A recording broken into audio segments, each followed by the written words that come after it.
السلام علیکم ورحمۃ اللہ وبرکاتہ۔ الحمد للہ رب العالمین، الصلاۃ والسلام علی اشرف الانبیاء والمرسلین۔ رب اشرح لی صدری ویسر لی امری واحلل عقدۃ من لسانی یفقہوا قولی۔ اللہم فقہنا فی الدین، اللہم فقہنا لما تحب وترضی۔ اللہ سبحانہ و تعالیٰ کا احسان، اللہ کا شکر، اللہم لک الحمد کلہ ولک الشکر کلہ والیک یرجع الامر کلہ۔ اللہ کا بہت احسان ہے کہ اللہ کے فضل و کرم سے ہم نے 4 ہفتوں میں ابو بکر صدیق رضی اللہ عنہ کی پوری زندگی کی بایوگرافی پڑھی، اور ان کے سنہرے واقعات جو تھے اللہ کے نبی صلی اللہ علیہ وسلم کے ساتھ، ان کے اور ان کی پیدائش سے لے کے ان کی وفات تک کے حالات۔ اب اسلام کے دوسرے خلیفہ جن کا نام ہے سیدنا عمر فاروق رضی اللہ تعالی عنہ، اور ان کے بارے میں ہم یہ شروعات کر رہے ہیں انشاءاللہ کہ عمر فاروق رضی اللہ تعالیٰ عنہ اسلام کے دوسرے خلیفہ۔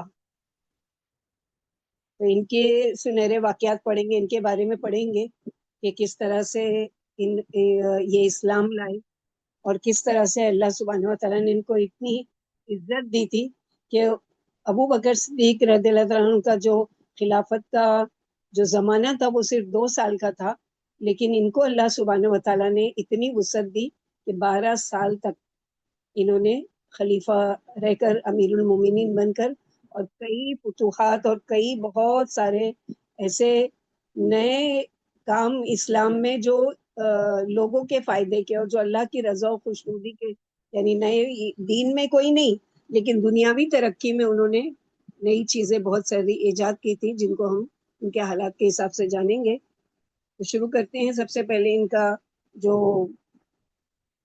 فیملی کے بارے میں، کہ سیدنا عمر فاروق رضی اللہ عنہ کا خاندان بنی عدی قریش کے 10 ممتاز گھرانوں میں سے ایک تھا، یعنی بڑے بڑے جو گھرانے تھے قریش کے، اس میں سے ایک ان کا گھر تھا۔ اگرچہ یہ خاندان بنو امیہ اور بنو ہاشم کی طرح نمایاں اور ممتاز نہیں تھا۔ بنو ہاشم سے آپ صلی اللہ علیہ وسلم اور بنو امیہ سے ابو بکر تھے، تو یہ ان کا جو خاندان تھا بنی عدی، یہ بھی نمایاں تھا لیکن ان سے بڑا نہیں تھا۔ اسلام سے قبل مکہ کے انتظامی تقسیم میں سفارت کاری کا شعبہ ان کے پاس تھا۔ اسی پرانے خاندانی پس منظر کا لحاظ رکھتے ہوئے نبی کریم صلی اللہ علیہ وسلم نے حدیبیہ کے موقع پر سیدنا عمر کو سفیر بنا کر مکہ بھیجنے کا ارادہ کیا۔ سیدنا عمر کے والد خطاب بن نفیل انتہائی سخت مزاج تھے۔ سیدنا عمر بتاتے ہیں کہ میں اپنے والد کے اونٹ چرایا کرتا تھا، ذرا سی کوتاہی پہ وہ بری طرح مارا کرتے تھے۔ ان کی والدہ کا نام حنتمہ بنت ہاشم بن مغیرہ تھا اور وہ بنو مخزوم سے تھی۔ تو ان کی جو مزاج ہے اس میں ان کے باپ کا جو تھوڑا سا وہ تھا کہ وہ بھی سخت مزاج تھے، تو یہ اسلام سے پہلے بھی تھے، لیکن اس کے بعد یہ اس قدر یعنی متقی اور پرہیزگار کے شیطان بھی ان سے کوسوں دور چلتا تھا۔ عرب میں دستور تھا کہ برابر کے 2 رئیسوں میں سے کسی کو افضلیت کا دعویٰ ہوتا تو ایک لائق اور پائے شناس ثالث مقرر، یعنی 2 اگر برابر کے لیول کے لوگ ہیں تو ان کے بیچ میں ایک کوئی تیسرا یہ جو ہوتا جو ثالث بن کر، یعنی ان کے دونوں کے بیچ میں کون افضل ہے اس کا فیصلہ کرتا تھا، اور دونوں اس کے سامنے اپنی ترجیح کے دلائل بیان کرتے۔ کبھی کبھی ان جھگڑوں کو اس قدر طول ہوتا کہ مہینوں معرکے قائم رہتے۔ جو لوگ ان معرکوں میں حکم مقرر کیے جاتے، یعنی فیصلہ کرنے والے مقرر کیے جاتے، ان میں معاملہ فہمی کے علاوہ فصاحت اور زور خطابت کا جوہر بھی درکار ہوتا۔ یہ دونوں خوبیاں بنو عدی میں نسلاً بعد نسلاً چلی آ رہی تھی۔ سیدنا عمر کے دادا نفیل بن عبد العزا نے اپنے اسلاف کی طرح ان خدمات کو نہایت قابلیت سے انجام دیا، اور اس وجہ سے بڑی عالی رتبہ لوگوں کے مقدمات ان کے پاس فیصلہ کرنے کے لیے آتے تھے۔ رسول اللہ صلی اللہ علیہ وسلم کے جد امجد سردار عبد المطلب اور حرب بن امیہ میں جب ریاست کے دعوے پر نزاع ہوا، یعنی جھگڑا ہوا، تو دونوں نے نفیل ہی کو حکم مانا۔ نفیل نے عبد المطلب کے حق میں فیصلہ کیا۔ یہ کون تھے؟ عمر بن خطاب کے دادا۔ امیر المومنین سیدنا عمر فاروق کا حلیہ مبارک کیسا تھا؟ یعنی کیسے دکھتے تھے تصور میں ہم سوچ سکتے ہیں. ان سے محبت اور عقیدت رکھنے والا ہر شخص خواہش مند ہوگا، خواہش رکھتا ہے کہ وہ ان کی شکل و شباہت کے بارے میں معلوم کرے. ہم سب کو بڑا شوق ہے نا. ایک تو اللہ سبحانہ و تعالیٰ ہم کو توفیق دے کہ ہم ان لوگوں کو اپنی آنکھوں سے دیکھیں، لیکن تصور کی آنکھوں سے ان کے بارے میں پڑھ کر دیکھ سکتے ہیں کہ وہ کیسی پرسنالٹی کے مالک تھے. سیرت نگاروں نے بڑی تفصیل سے ان کے حلیے کے بارے میں لکھا ہے کہ سیدنا عمر فاروق عام الفیل سے 13 برس بعد پیدا ہوئے. عام الفیل یعنی جو ابراہا لشکر لے کر آیا تھا ہاتھیوں کا مکے کو ڈھانے کے، اس واقعے کے 13 برس بعد. کیونکہ جو مکہ کے لوگ تھے ان کے وہاں تاریخ وغیرہ کا کوئی وہ نہیں تھا کہ اتنی تاریخ تھی اور یہ مہینہ تھا اور یہ سال تھا. نہیں، وہ سالوں کو کیسے یاد کرتے تھے؟ واقعات سے. جیسے کہ اللہ کے نبی صلی اللہ علیہ وسلم بھی عام الفیل والے سال پیدا ہوئے 50 دن کے بعد. تو یاد رکھا گیا کہ جس سال عام الفیل ہوا تھا اس کے 50 دن کے بعد آپ صلی اللہ علیہ وسلم پیدا ہوئے تھے. ان کا بھی ہے کہ 13 برس کے بعد، یعنی آپ صلی اللہ علیہ وسلم سے پھر کتنے چھوٹے ہوئے؟ تقریباً 12 سال اور کچھ 2 مہینہ. ان کا رنگ نہایت سرخ و سفید تھا. آپ کا چہرہ سرخ گالوں، خوبصورت ناک اور پرکشش آنکھوں کا حسین میں امتزاج تھا.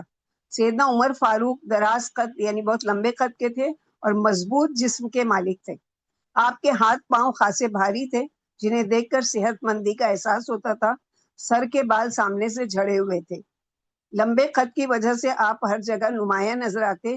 ہجوم میں آپ کو دیکھ کر ایسا محسوس ہوتا کہ آپ سواری پر سوار ہیں اور دوسرے لوگ پیدل چل رہے ہیں. یعنی ان کے قد کے آگے سب لوگ اتنے چھوٹے لگتے کہ ایسا لگتا ہے یہ کسی سواری پر سوار ہیں. اپنی داڑھی کو مہندی لگاتے تھے اور مونچھیں قدرے لمبی تھی. چلتے وقت تیز تیز قدم اٹھاتے اور بلند آواز سے گفتگو کرتے. آخری عمر تک وہ ایک طاقتور، مضبوط اور توانا انسان تھے. بہت کم ہنستے تھے، کسی سے مذاق وغیرہ بالکل نہیں کرتے تھے. یعنی بہت کم ہنسنے کی عادت تھی. جیسے ہوتا ہے بعض لوگوں کے مزاج میں کہ تھوڑی سی سختی، تو اس طرح سے. ابن ہشام کہتے ہیں کہ خطاب بتوں سے شدید محبت کرنے والے تھے، جبکہ اس کے بھتیجے زید بن عمرو بن نفیل بتوں سے شدید نفرت کرتے تھے اور لوگوں کو ان کی عبادت سے روکتے تھے. وہ قریش کو حنفیت یعنی ابراہیم علیہ السلام کے اصلی دین کی طرف بلاتے تھے. ان کے جو بھتیجے تھے انہوں نے مکہ چھوڑنے کا ارادہ کیا تو خطاب بن نفیل نے صفیہ بنت الحضرمی کو ان پر نظر رکھنے کے لیے کہا. زید جب بھی مکہ چھوڑنے کا ارادہ کرتے صفیہ خطاب کو خبر کر دیتی. خطاب فوراً پہنچ جاتے اور زید کو سختی سے مکہ چھوڑنے سے منع کرتے. یعنی خود بھی بت پرستی سے محبت تھی اور جو منع کرتے تھے ان کے بھتیجے ان کو کیا کرتے تھے کہ مکہ چھوڑ کر جانے نہیں دیتے تھے. جب متعدد بار انہوں نے مکہ چھوڑنے کا ارادہ کیا اور باز نہیں آئے تو خطاب نے خیرا کے قریب پہاڑوں میں ان کو قید کر دیا. مکہ کے شریروں اور لونڈیوں سے کہا کہ اس کی رکھوالی کریں، اسے کہیں جانے نہیں دے، نہ ہی مکہ میں داخل ہونے دے، تاکہ یہ لوگوں کو یعنی مکہ میں بھی نہیں آنے دے رہے تھے کہ لوگوں کو دین کی دعوت بتا سکتے اور غیر اللہ سے کے دل میں محبت نہ ہو ایسی دعوت وہ کر سکے. تو نہ مکے میں آنے دیتے تھے اور نہ مکے سے باہر جانے دیتے تھے. سیدنا عمر فاروق نے نبوت کے 6 سال ذوالحجہ کے مہینے میں 27 سال کی عمر میں اسلام قبول کیا. یعنی جب نبی صلی اللہ علیہ وسلم مبعوث ہو گئے، نبی بنا دیے گئے، اس کے 6 سال میں ذوالحجہ کے مہینے میں جب عمر رضی اللہ عنہ کی عمر کتنی تھی؟ 27 سال. وہ سیدنا حمزہ بن عبد المطلب جو اللہ کے نبی صلی اللہ علیہ وسلم کے چچا تھے کہ اسلام لانے کے 3 دن بعد مسلمان ہوئے. فرماتے ہیں میں جس دن مسلمان ہوا مسلمانوں کی تعداد 39 تھی، یعنی 39 تھی. میں نے مسلمان ہو کر ان کی تعداد 40 کر دی. یعنی اب ان کو ملا کر کتنے لوگ مسلمان ہو گئے؟ 40. اللہ تعالیٰ نے دین کو تقویت بخشی اور دین اسلام کھل کر سامنے آ گیا. اس وقت مسلمان ہونے والی عورتوں کی تعداد 11 تھی. چونکہ اہل مکہ کے ڈر سے کئی لوگ اپنے ایمان کو چھپاتے تھے، خصوصاً عورتوں کے قبول اسلام کے بارے میں لوگ کچھ نہیں جانتے تھے. اس لیے سیدنا عمر رضی اللہ عنہ نے صرف مردوں کا ذکر کیا ہے. یعنی عورتیں ایمان لے آتی تھی لیکن چپکے چپکے سے ظاہر نہیں کرتی تھی.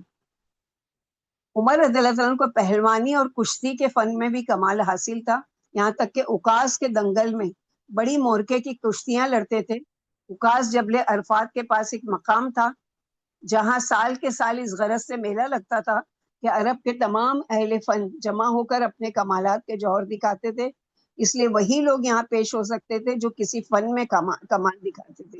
یعنی کوئی فن کوئی ہنر اگر کسی کے پاس ہے تو وہ آ کے یہاں پر کیا کرے، اس کا اظہار کرے۔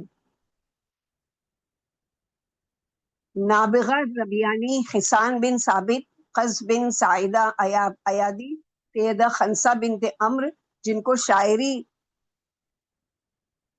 شاعری اور ملکہ تقریر میں تمام عرب مانتا تھا، اسی تعلیم گاہ کے تعلیم یافتہ تھے۔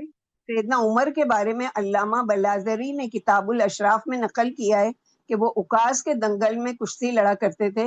اس سے قیاس ہو سکتا ہے کہ حضرت عمر نے اس فن میں پورا کمال حاصل کیا تھا۔ شہ سواری میں ان کا کمال تسلیم شدہ تھا، چنانچہ جاخت نے لکھا ہے کہ وہ گھوڑے پر اچھل کر سوار ہوتے تھے اور گھڑ سواری میں مہارت کا مظاہرہ کرتے تھے۔ ان کی خطیبانہ مہارت کی اگرچہ کوئی واضح شہادت موجود نہیں، لیکن یہ امر تمام مورخین نے بالاتفاق لکھا ہے کہ اسلام لانے سے پہلے قریش نے ان کو سفارت کا منصب دے دیا تھا، اور یہ منصب صرف اس شخص کو مل سکتا تھا جو خطابت اور معاملہ فہمی میں کمال رکھتا۔ خطابیت یعنی اچھا تقریر کرنا یا اچھا بولنا، اچھا خطیب۔ سیدنا عمر فاروق نے زمانے جاہلیت میں 3 شادیاں کی تھی۔ ان کی پہلی شادی سیدنا عثمان بن مظعون کی ہمشیرہ سیدہ زینب بنت مظعون سے ہوئی، جنہوں نے اسلام قبول کیا اور ہجرت کی سعادت حاصل کی۔ انہی سے سیدہ حفصہ پیدا ہوئی۔ تو یہ جو عثمان بن مظعون کی جو بیٹی ہیں، بہن ہے سیدہ زینب بنت مظعون، یہ ان کی والدہ ہیں حفصہ رضی اللہ عنہ کی۔ اس طرح سے سیدہ حفصہ کو اللہ کے رسول صلی اللہ علیہ وسلم کی زوجہ محترمہ بننے کا اعزاز حاصل ہوا۔ اس رشتے سے سیدہ زینب بن مظعون آپ کی ساس تھی۔ سیدہ حفصہ کے علاوہ ان سے عبداللہ، عبد الرحمن اور اکبر پیدا ہوئے، یعنی 3 بیٹے اور ایک بیٹی انہی سے پیدا ہوئے۔ عبداللہ رضی اللہ عنہ نے تمام اولاد سے زیادہ شہرت پائی، یعنی جلیل القدر صحابی اور دین کا صحیح فہم سمجھ رکھنے والے اور سب سے زیادہ یعنی حدیث بیان کرنے والے وہ کون ہیں؟ عبداللہ بن عمر۔ سیدنا عمر نے قریبہ بنت ابی امیہ سے بھی شادی کی، یہ ام المومنین سیدہ ام سلمہ کی بہن تھی۔ آپ نے تیسری شادی ملیکہ بنت عمرو بن جزول الخزاعیہ سے کی، جس سے عبید اللہ پیدا ہوئے۔ قریبہ بنت ابی امیہ اور ملیکہ بنت عمرو نے اسلام قبول نہیں کیا۔ صلح حدیبیہ کے بعد اللہ سبحانہ وتعالیٰ نے حکم نازل کیا کہ وَلَا تُمْسِكُوا بِعِصَمِ الْكَوَافِرِ، کافر عورتوں کو اپنی زوجیت میں نہ رکھو۔ سیدنا عمر نے ان دونوں غیر مسلم بیویوں کو طلاق دے دیا۔ اللہ تعالیٰ نے حکم دیا کہ جو مسلمان نہیں ہیں ان کے لیے کیا ہے کہ وہ پھر یہ نہیں کریں گے، وہ آپ کے نکاح میں نہیں رہ سکتے کسی مسلمان کے۔ سیدنا عمر فاروق نے ام حکیم بن الحارث مخزومیہ سے بھی شادی کی۔ یہ پہلے اکرمہ بن ابو جہل کی بیوی تھی، یعنی ابو جہل کی بہو۔ فتح مکہ کے موقع پر اسلام قبول کیا۔ ان کے خاوند اکرمہ بن ابو جہل مسلمانوں کے ڈر سے یمن کی طرف فرار ہو گئے۔ ام حکیم نے رسول اللہ صلی اللہ علیہ وسلم سے اکرمہ کو امان دینے کی درخواست کی، جو رسول اللہ صلی اللہ علیہ وسلم نے کمال شفقت اور رحمت کا مظاہرہ کرتے ہوئے قبول کر لی۔ ام حکیم اکرمہ بن ابو جہل کو واپس لانے کے لیے یمن کی طرف روانہ ہوئی۔ اس نے اتفاق سے اکرمہ انہیں واپس آتے ہوئے ملے۔ ام حکیم پوچھنے لگی کیا ماجرا ہے، تم واپس کیوں آ رہے ہو؟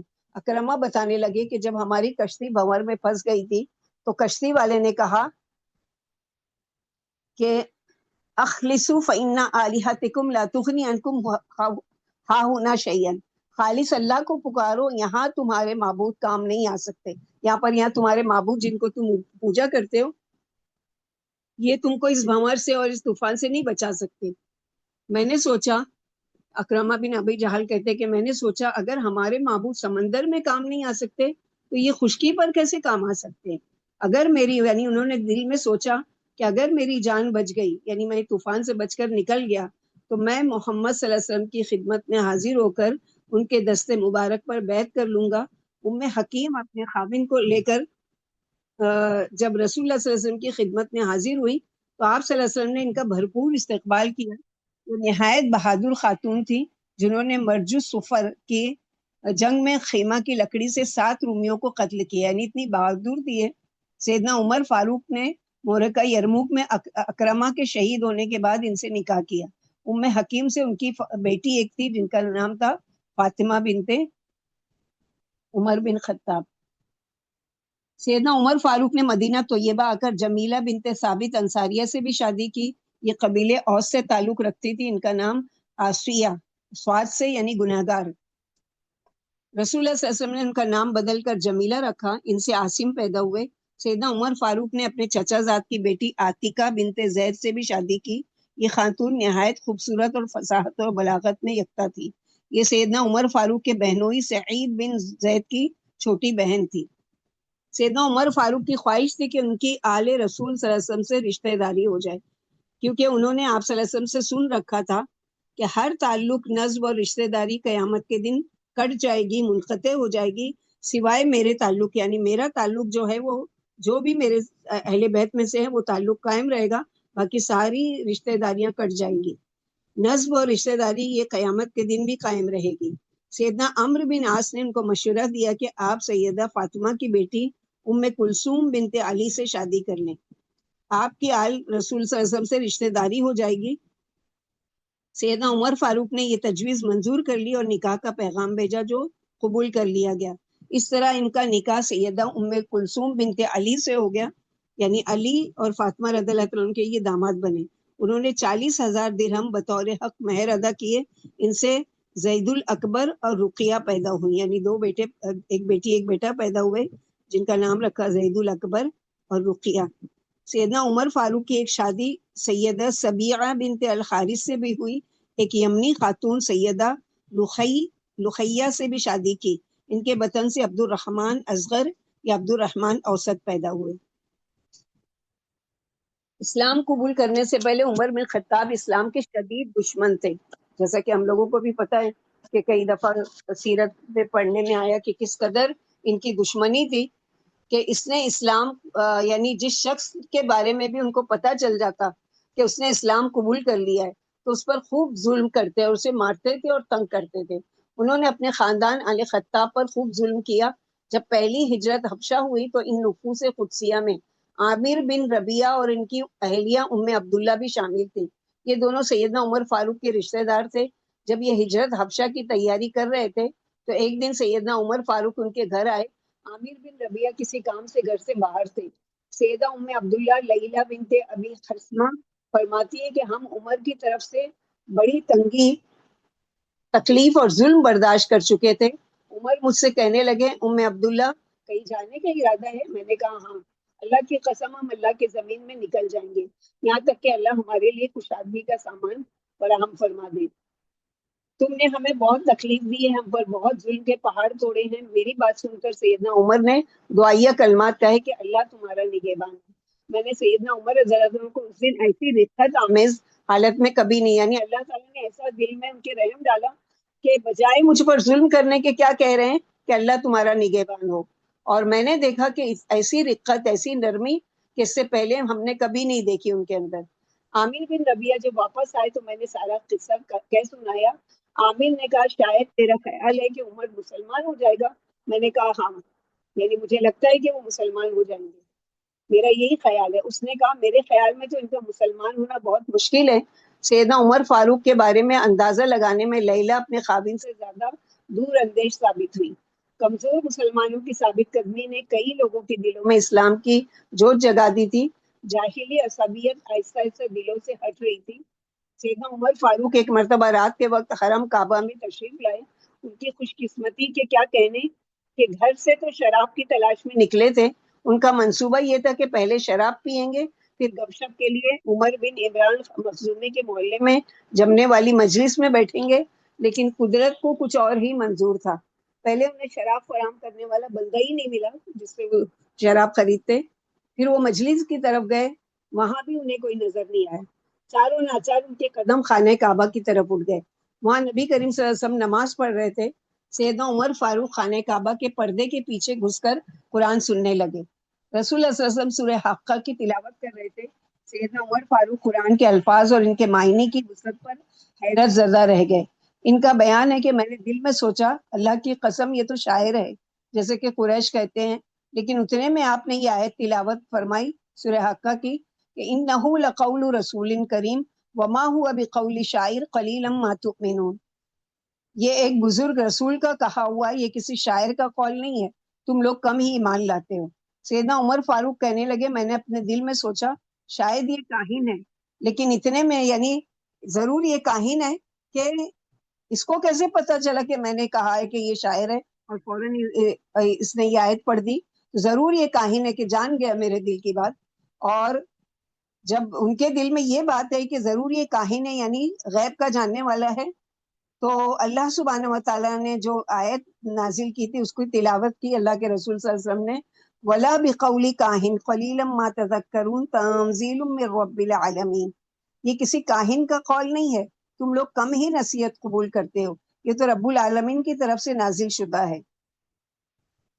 سیدنا عمر فاروق کا بیان ہے کہ اسی وقت سے میرے دل میں اسلام جاگزی ہونا شروع ہو گیا. میرے دل میں اسلام سے محبت شروع ہو گئی، لیکن ابھی اظہار نہیں کی.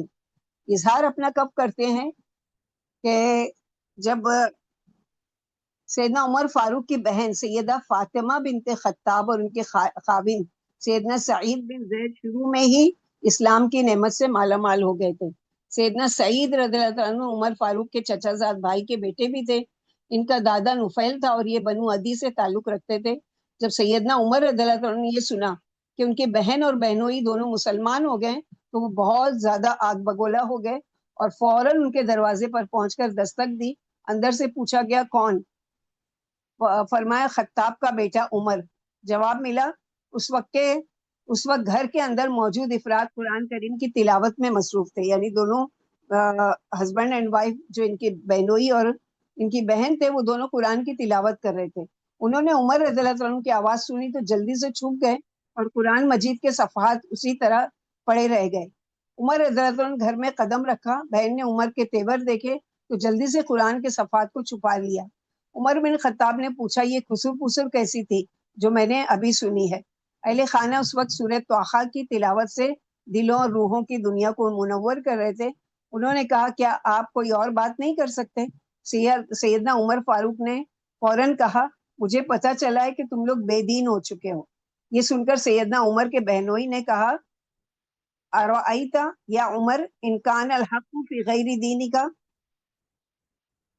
عمر تم یہ کیوں نہیں سوچتے کہ ہو سکتا ہے کہ حق تمہارے ساتھ نہ ہو، یعنی ہم نے جو دین قبول کیا ہے وہی حق ہو اور تم جس دین پر ہو وہ حق نہ ہو. یہ سننا تھا کہ عمر رضی اللہ عنہ نے اپنی جگہ سے چھلانگ لگائی اور اپنے بہنوئی کو ڈاڑھی سے پکڑ لیا. دونوں آپس میں گتھم گتھا ہو گئے. عمر سعید رضی اللہ عنہ سے زیادہ طاقتور تھے. انہوں نے اپنے بہنوئی سعید کو پکڑ کر زمین پر پٹک دیا، پاؤں سے روندا اور سینے پر چڑھ کر بیٹھ گئے. اسی اسلحے میں سیدنا عمر رضی اللہ عنہ کی بہن بھی اندر سے نکل آئیں تاکہ اپنے خاوند کو بچا سکے. سیدنا عمر نے انہیں یکبارگی دور دھکیل دیا، وہ گر پڑی اور زخمی ہو گئی. پھر بہن نے غصے کی حالت میں کہا اللہ کے دشمن کیا تو ہمیں اس لیے مارتا ہے کہ ہم ایک اللہ کو معبود مانتے ہیں؟ عمر رضی اللہ عنہ گرجتے ہوئے کہا ہاں اسی لیے. تو وہ بولی ما كنت فاعلا ففعل اشهد ان لا اله الا الله وان محمد رسول اللہ. جو جی میں آئے کر گزرو، میں تو یہی گواہی دیتے ہوں کہ اللہ کے سوا کوئی معبود برحق نہیں اور محمد صلی اللہ علیہ وسلم اللہ کے رسول ہیں. لقد اسلمنا علی الرعم انفق. ہم تیری مرضی کے برعکس مسلمان ہو چکے ہیں، یعنی ہم کو تیری مرضی کی ضرورت نہیں ہے کہ تو ہمیں کہے کہ اسلام قبول کرو تو ہم قبول کریں گے. سیدنا عمر فاروق کے بارے میں نبی صلی اللہ علیہ وسلم نے دعا فرمائی تھی اور آپ صلی اللہ علیہ وسلم کی دعا کے بارے میں آسمان میں فیصلہ پہلے سے ہو چکا تھا. ان کے اسلام لانے میں بنیادی طور پر نبی صلی اللہ علیہ وسلم کی دعا کا اثر تھا. آپ صلی اللہ علیہ وسلم نے دعا فرمائی تھی اللہم اعز الاسلام باحب الرجلین الیک بابی جہل بن ہشام اور بعمر بن خطاب. اے اللہ ابو جہل بن ہشام یا عمر بن خطاب میں سے جو آپ کو زیادہ پسند ہے اسے اسلام کی توفیق دے کر اسلام کو قوت عطا فرمائیے. سیدنا عمر بن خطاب رضی اللہ تعالیٰ عنہ کو محبوب، اللہ تعالیٰ کو بہت محبوب تھے. اللہ تعالیٰ نے ان کے لیے قبول اسلام کے اسباب فراہم کر دیا. یعنی دو لوگوں کے حق میں دعا کی عمر آپ صلی اللہ علیہ وسلم نے کہ یا اللہ، کیونکہ یہ دونوں قوی تھے اپنے قوم کے، کہ اگر یہ مسلمان ہو جاتے تو ان کے ساتھ پوری قوم مسلمان ہو جاتی. تو اسی لیے آپ صلی اللہ علیہ وسلم نے کیا دعا کی، یا اللہ ان دو مردوں میں سے، یعنی ابی جہل بن ہشام یا عمر بن خطاب، ان میں سے دونوں میں سے کسی ایک کو یعنی یہ اسلام کی توفیق دے کر اسلام کو قوت عطا فرما. جب سیدنا عمر نے اپنی بہن کی یہ جرأتمندانہ باتیں سنی تو سعید رضی اللہ تعالیٰ کے سینے سے اٹھ کھڑے ہوئے اور سیدھے ہو کر بیٹھ گئے. پھر نرمی سے کہا، یعنی اپنے بہن کو زخمی حالت میں دیکھا تو تھوڑا سا دل میں رحم آیا، اور کیا کہتے ہیں، وَأْتُونِي هَٰذِهِ الصَّحِيفَةَ الَّتِي عِندَكُمْ فَاقْرَءُوهَا، مجھے اپنا وہ صحیفہ دیجیے، میں بھی اسے پڑھنا چاہتا ہوں. کہیں جو تم لوگ ابھی پڑھ رہے تھے مجھے بھی دو، میں بھی پڑھنا چاہتا ہوں. بہن نے صحیفہ دینے سے انکار کر دیا. سیدنا عمر نے لہجے کو نرم کرتے ہوئے کہا، بہن دراصل تمہاری باتیں میرے دل میں گھر کر گئی ہیں. میں اس کلام کو دیکھنا چاہتا ہوں اور وعدہ کرتا ہوں کہ میں اس کی توہین نہیں کروں، یعنی تم سمجھ رہی ہو میں اس کو پھاڑ دوں گا یا اس کی بے حرمتی کروں گا، تو ایسا نہیں ہے. بہن بولی، تم نجس ہو، اسے صرف پاکیزہ لوگ ہی چھو سکتے ہیں، پہلے اٹھو اور غسل کرو. سیدنا عمر رضی اللہ عنہ اسی وقت گئے، غسل کیا اور بہن کے پاس آئے تو انہوں نے صحیفہ سیدنا عمر رضی اللہ عنہ کے ہاتھ میں دے دیا.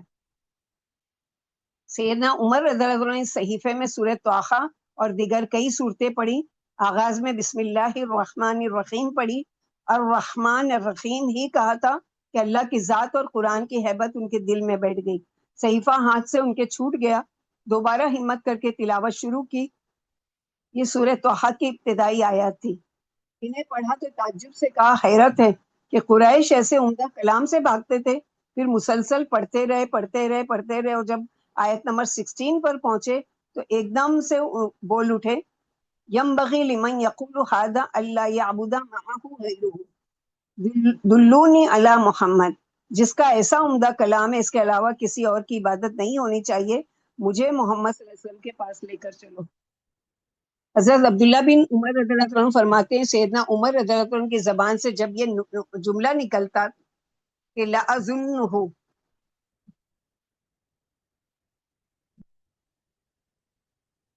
انی لَأَظُنُّهُ کذا، میرا گمان اس طرح ہے،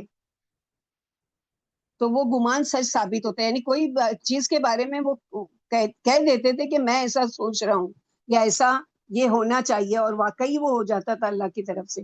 آپ کے دور خلافت کا واقعہ ہے کہ غیر معمولی شکل و صفات کا آدمی آپ کے قریب سے گزرا. سیدنا عمر نے اسے دیکھ کر فرمایا، میرا گمان ہے کہ یہ شخص دور جاہلیت میں کاہن تھا، اسے میرے پاس لاؤ. جب اسے سیدنا عمر کے پاس لایا گیا تو آپ نے اسے اپنے خیال کی تصدیق چاہیے. وہ کہنے لگا، سیدنا عمر نے اس سے سوال کیا کہ ماضی میں تو کیا کرتا تھا، یعنی پاسٹ میں تیرا کیا کام تھا. اس نے کہا، کنت کاہنہ فی الجاہلیہ. اس نے اعتراف کیا کہ زمانے جاہلیت میں کاہن تھا. سیدنا عمر نے اس سے سوال کیا، ہمیں کوئی ایسی عجیب اور انوکھی بات بتاؤ جس کی خبر تمہیں تمہارے جن نے دی ہے. وہ کہنے لگا، میں ایک دن بازار میں جا رہا تھا کہ میرا موکل جن گھبرایا ہوا آیا ہے. موکل یعنی جس کو اپنے قبضے میں کر لیتے ہیں اور پھر وہ جھوٹی سچی خبریں آ کر بتاتا ہے. تو یہ بتانے لگے کہ زمانے جاہلیت میں جب میں کہانت کیا کرتا تھا تو میرا موکل جن تھا. ایک دن وہ گھبرایا ہوا میرے پاس آیا. اس نے کہا کہ آپ کو خبر ہے کہ جنات ایک انقلاب کے آنے کے بعد نہایت خوفزدہ اور نا امید سے ہو گئے ہیں، وہ اپنا رخت سفر تک باندھ چکے ہیں. سیدنا عمر نے اس کی تعبید کرتے ہوئے فرمایا، یہ سچ کہتا ہے. ایک دفعہ میں ان کے بتوں کے پاس سویا ہوا تھا، اچانک ایک شخص آیا، اس نے بتوں کے نام پر وہاں ایک بچڑا ذبح کیا. پھر ایک چیخنے والے نے زور سے چیخ ماری. یہ اس قدر بلند چیخ تھی کہ اس سے بلند چیخ میں نے اپنی زندگی میں پہلے کبھی نہیں سنی. وہ کہنے لگا، ہائے ہم مارے گئے. ایک صاحب الرائے اور فصیح شخص آ گیا ہے جو لا الہ الا اللہ کا اعلان کرتا ہے. سیدنا عمر فاروق کہتے ہیں، میں وہاں سے چل دیا. پھر تھوڑے عرصے بعد ہم نے سنا کہ ایک نبی کا ظہور ہو چکا ہے جو لا الہ الا اللہ کہتا ہے. سیرت نگاروں کے مطابق یہ واقعہ بھی سیدنا عمر فاروق کو اسلام کے قریب لانے کا سبب بنا. سیدنا عمر فاروق نبی کریم صلی اللہ علیہ وسلم کے سامنے اپنے ایمان کا اقرار کرنے کے لیے سعید بن زید کے گھر سے نکلے، تلوار آپ کے ہاتھ میں تھی۔ رسول اللہ صلی اللہ علیہ وسلم نے دار ارقم کو اس وقت اپنا مرکز بنا رکھا تھا، یعنی وہاں پر چھپ کر دین کی دعوت و تبلیغ کا کام ہوتا تھا دار ارقم میں۔ اور سیدنا عمر فاروق نے دروازہ کھٹکھٹایا، وہاں موجود لوگوں نے سیدنا عمر کی آواز سنی تو گھبرا گئے، کوئی بھی آگے بڑھ کر دروازہ کھولنے کی جرات نہ کر سکا، کیونکہ سب جانتے تھے کہ عمر دین اسلام اور پیغمبر اسلام کا کس قدر دشمن ہے۔ لوگوں کو خوف زدہ دیکھ کر سیدنا حمزہ آگے بڑھے، پوچھا کون ہے؟ انہوں نے کہا عمر بن خطاب۔ حمزہ رضی اللہ تعالیٰ نے فرمایا دروازہ کھول دو، اگر اللہ کی طرف سے اس کے نصیب میں بھلائی لکھی ہے تو وہ مسلمان ہو جائے گا، بصورت دیگر اسے قتل کرنا کوئی مشکل کام نہیں ہوگا۔ لوگوں نے دروازہ کھول دیا۔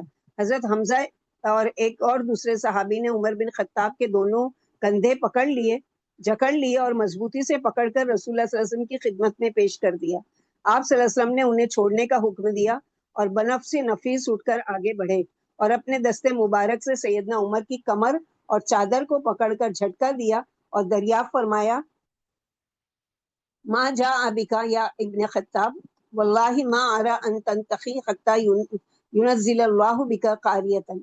ابن خطاب کس ارادے سے آئے ہو؟ اللہ کی قسم مجھے محسوس ہوتا ہے کہ تم اس وقت تک اپنی حرکتوں سے باز نہیں آؤ گے جب تک اللہ کی طرف سے تم پر کوئی بڑی آفت نہ آ پڑے۔ سیدنا عمر کہنے لگے اللہ کے رسول، میں تو اللہ پر اور اس کے رسول پر اور اس کی کتاب پر ایمان لانے کے لیے حاضر ہوا ہوں۔ یہ سن کر اللہ کے رسول صلی اللہ علیہ وسلم نے بلند آواز سے کہا اللہ اکبر، اللہ اکبر کا نعرہ لگایا۔ اب سب سمجھ گئے کہ سیدنا عمر بھی دین اسلام میں داخل ہو گئے ہیں۔ رسول اللہ صلی اللہ علیہ وسلم کے بعد مسلمانوں نے اس قدر زور سے تکبیر کہی کہ ان کی آواز مکہ کی گلیوں تک سنی گئی۔ رسول اللہ صلی اللہ علیہ وسلم نے اپنا ہاتھ 3 مرتبہ حضرت عمر کے سینے پر مارا اور تینوں مرتبہ آپ نے ان کو دعا دی، اللہم اخرج ما فی صدرہ من غل وابدلہ ایمانا۔ اے اللہ عمر کے سینے میں موجود کینہ صاف کر دیجئے اور ایمان سے بدل دیجئے۔ قریش سیدنا عبداللہ بن عمر رضی اللہ تعالیٰ عنہ فرماتے ہیں کہ جب میرے والد نے اسلام قبول کیا، ان کے بیٹے کا قول ہے کہ جب میرے والد یعنی عمر بن خطاب نے اسلام قبول کیا تو لوگوں سے پوچھا مکہ میں سب سے زیادہ ادھر ادھر کی بات پھیلانے کی عادت کس شخص کی ہے؟ انہیں بتایا گیا کہ جمیل بن معمر جمخی یہ کام بہت شوق سے کرتا ہے۔ سیدنا عمر فوراً اس کی طرف چل دیے، میں ان کے پیچھے پیچھے تھا۔ سیدنا عمر رضی اللہ عنہ جمیل کے پاس پہنچے اور کہا جمیل کچھ سنا تم نے؟ میں مسلمان ہو گیا ہوں۔ یہ سننا تھا کہ وہ سیدنا عمر سے کوئی بات کیے بغیر ہی فوری طور پر اپنی چادر گھسیٹتا ہوا کھڑا ہوا۔ سیدنا عمر رضی اللہ تعالیٰ عنہ اس کے پیچھے اور میں سیدنا عمر کے پیچھے تھا۔ مسجد حرام کے دروازے پر پہنچا اور چلا چلا کر کہنے لگا قریشیوں خبردار ہو جاؤ، خطاب کا بیٹا بے دین ہو چکا ہے۔ لوگ کعبہ کے گرد اپنی مجلسوں میں بیٹھے تھے۔ سیدنا عمر رضی اللہ تعالیٰ عنہ جب اس کی بات سنی تو بولے یہ جھوٹ بولتا ہے، میں بے دین نہیں ہوا بلکہ میں مسلمان ہوا ہوں، اور میں گواہی دیتا ہوں کہ اللہ کے سوا کوئی سچا معبود نہیں اور محمد صلی اللہ علیہ وسلم اللہ کے رسول ہیں۔ یہ سنتے ہی وہ سب سیدنا عمر کو مارنے کے لیے ان کی طرف بڑھے۔ سیدنا عمر نے عتبہ بن ربیعہ کو پکڑ کر زمین پر دے مارا، اس کے سینے پر چڑھ کر بیٹھ گئے اور اسے مارنے لگے۔ انہوں نے اپنی انگلیاں اس کی آنکھوں میں زور سے چبوئی تو عتبہ درد کے مارے چلانے لگا۔ لوگ پیچھے ہٹ گئے۔ اب سیدنا عمر کھڑے ہو گئے اور کفار میں سے جو بھی آگے بڑھنے کی جرات کرتا کوئی نہ کوئی سردار اسے منع کر دیتا۔ آہستہ آہستہ سب ڈر کے مارے پیچھے ہٹ گئے۔ سیدنا عمر رضی اللہ عنہ نے ان تمام مجالس میں جن میں وہ زمانے کفر میں بیٹھا کرتے تھے اپنے قبول اسلام کا اعلان کیا۔ سیدنا عمر فاروق فرماتے جس روز میں نے اسلام قبول کیا اسی وقت میں بیت اللہ میں گیا اور اپنے اسلام کا یعنی علل اعلان وہاں پر اعلان کر دیا۔ کچھ لوگ مجھ سے لڑنے کے لیے اٹھے، میں نے بھی ان کا مقابلہ شروع کر دیا۔ جب میرے ماموں نے یہ منظر دیکھا تو بولا یہ کون لوگ ہیں؟ لوگوں نے کہا خطاب کا بیٹا بے دین ہو گیا ہے۔ میرا ماموں خطیب میں کھڑا ہوا اور بولا میں نے اپنے بھانجے کو پناہ دے دی ہے، کوئی اس کے نزدیک نہ آئے۔ میرے ماموں کا اعلان سن کر لوگ پیچھے ہٹ گئے۔ میں دیکھ رہا تھا کہ مسلمانوں کو ان کے اسلام کی وجہ سے جا بجا اذیت دی جا رہی ہے جبکہ مجھے کوئی نہیں مار رہا ہے۔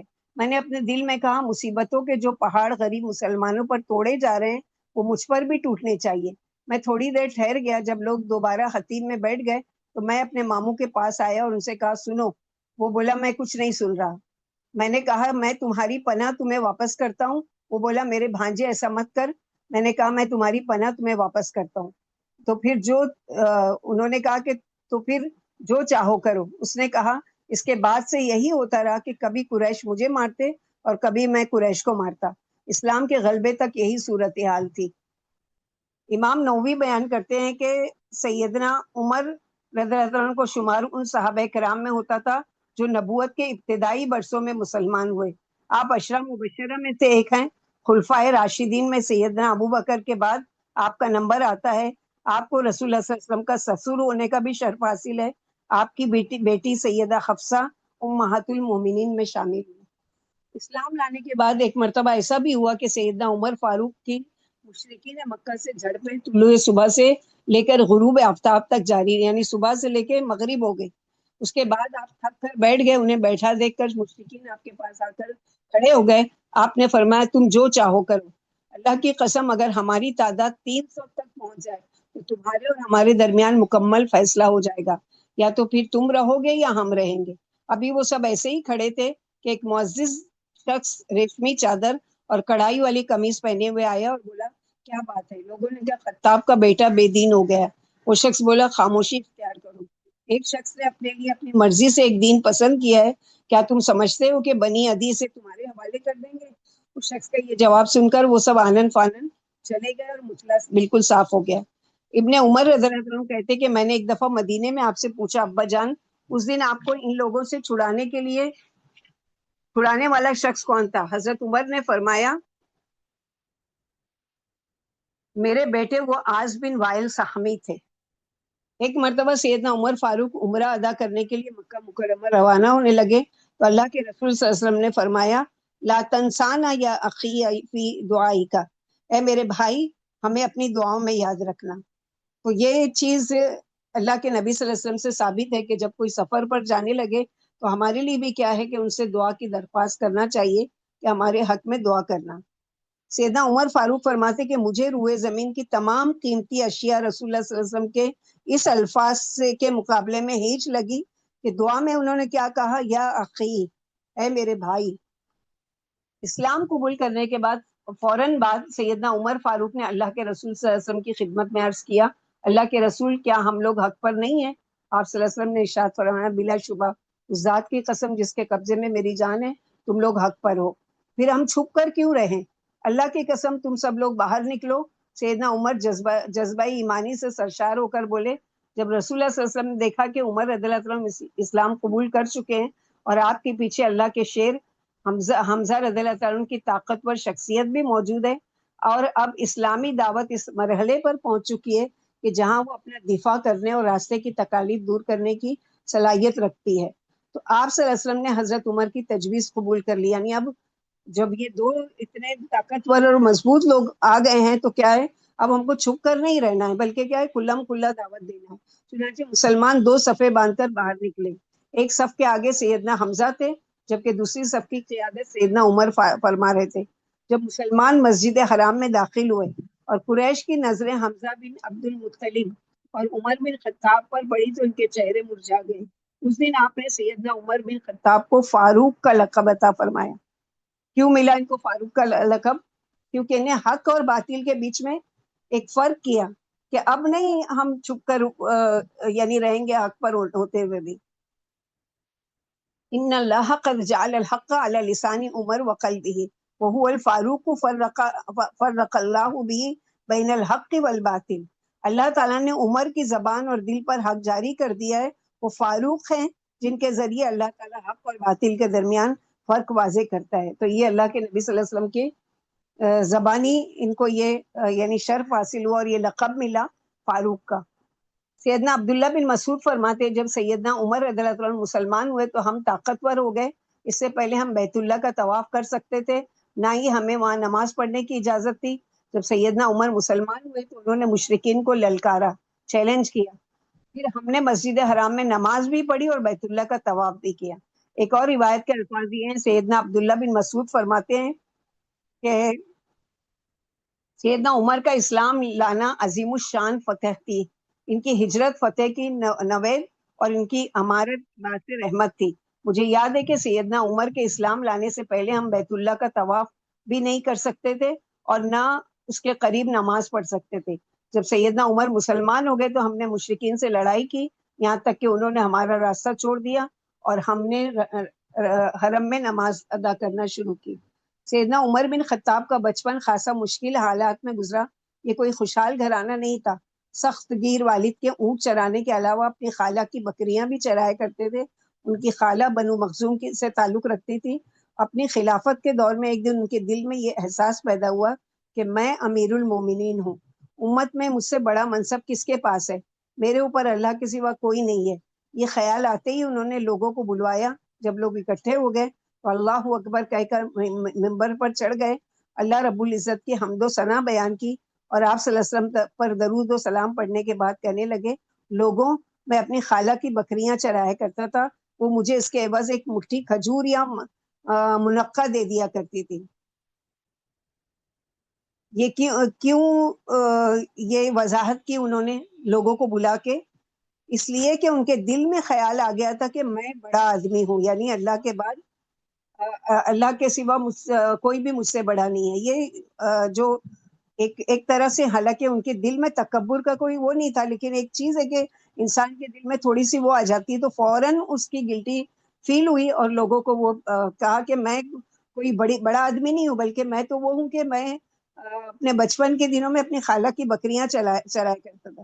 اس لیے انہوں نے اصلاح نفس کے لیے فوری طور پر خود کو پست کر کے، یعنی لوگوں کے سامنے دل میں خیال آیا بڑا بننے کا اور اپنے آپ کو لوگوں کے سامنے چھوٹا بن کر پیش کیا. سیدنا عمر رضی اللہ عنہ قرآن و حدیث کی تعلیم، رہنمائی یا کسی بھی علم کے حصول کے موقع پر کبھی کسی سے پیچھے نہیں رہے.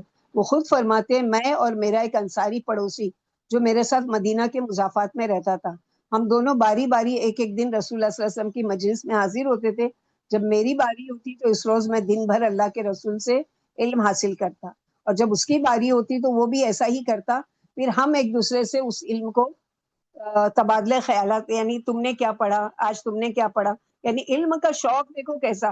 کیونکہ ظاہر ہے کہ پیٹ کا بھی ایک تقاضا ہے کہ کمانے کے لیے بھی نکلنا ہے. تو یہ دونوں پڑوسی، ایک عمر بن خطاب اور ایک ان کا جو پڑوسی تھا، دونوں نے آپس میں کیا کیا کہ ہم اللہ کے نبی صلی اللہ علیہ وسلم کی ایک دن کی بھی تعلیم سے محروم نہیں رہیں گے. لہٰذا ایک دن ہم کام پر جائیں گے اور ایک جو ہم میں سے ہوگا وہ اللہ کے رسول سے علم حاصل کرے گا. اور پھر جب وہ دوسرے دن کام پر جائے گا تو جو دوسرا شخص علم حاصل کرے گا وہ آ کر بتائے گا کہ کل تم نے کیا سیکھا. تو ایسا علم کا شوق ہونا چاہیے. کبھی ہم اگر ایبسینٹ بھی ہو جائیں تو ہمارے دل میں یہ کہ اچھا کلاس میں کیا پڑھایا گیا اور کیا چیز ہم کو بتائی گئی، کون سی چیز ہے جس سے ہماری مس ہو چکی ہے اور اس کو ہم مکمل کرنے کی کوشش کریں. نبی صلی اللہ علیہ وسلم نے بذات خود سیدنا عمر رضی اللہ عنہ کی وسعت علمی کی گواہی دی. نبی صلی اللہ علیہ وسلم نے ارشاد فرمایا، میں ایک دفعہ سو رہا تھا کہ خواب میں میرے پاس دودھ کا ایک پیالہ لایا گیا. میں نے اس پیالے سے دودھ پیا حتیٰ کہ اس کی سیرابی کا اثر اپنے ناخنوں میں ظاہر، یعنی اتنا زیادہ پی لیا پیٹ بھر کے. پھر میں نے باقی ماندہ دودھ عمر بن خطاب کو دے دیا. لوگوں نے آپ صلی اللہ علیہ وسلم سے سوال کیا، اللہ کے رسول، آپ نے اس خواب کی کیا تعبیر فرمائی؟ نبی صلی اللہ علیہ وسلم فرمائے، میں اس کی تعبیر علم سے کرتا ہوں. یعنی اللہ سبحانہ وتعالیٰ نے مجھے جو علم دیا اور پھر میں نے جو خواب میں یہ دیکھا کہ میں ان کو دودھ ان کو دے رہا ہوں، عمر بن خطاب کو، اور انہوں نے پیا، تو اس کا مطلب یہ کہ علم اس میں سے زیادہ انہوں نے حاصل کیا جو اللہ کے نبی صلی اللہ علیہ وسلم کے پاس تھا. سیدنا صہیب رومی کا بیان ہے. صہیب بن سنان رومی فرماتے ہیں، جب سیدنا عمر مسلمان ہوئے تو اسلام کھل کر سامنے آ گیا. سیدنا عمر نے لوگوں کو اعلانیہ اسلام کی طرف بلایا. ہم بیت اللہ کے گرد حلقوں کی شکل میں بیٹھے، ہم نے بیت اللہ کا طواف کیا اور جس نے ہم سے سختی کی ہم نے اس کا ڈٹ کر مقابلہ کیا. یعنی پہلی مرتبہ ان کے اسلام لانے کے بعد کھل کر مسجد حرام میں طواف بھی کیا گیا اور کھل کر مسجد حرام میں نماز بھی پڑھی گئی. سیدنا عمر رضی اللہ عنہ نے اعلانیہ ہجرت بھی فرمائی تھی. حضرت ابن عباس رضی اللہ عنہ فرماتے ہیں، مجھے حضرت علی نے بتایا کہ سیدنا عمر بن خطاب وہ شخص ہیں جنہوں نے اعلانیہ ہجرت کی، جبکہ دیگر مہاجرین نے خفیہ ہجرت، یعنی چھپ چھپ کر سب نے کی تھی، لیکن انہوں نے اعلانیہ سب کو بتا کر ہجرت کی کہ میں ہجرت کر کے جا رہا ہوں.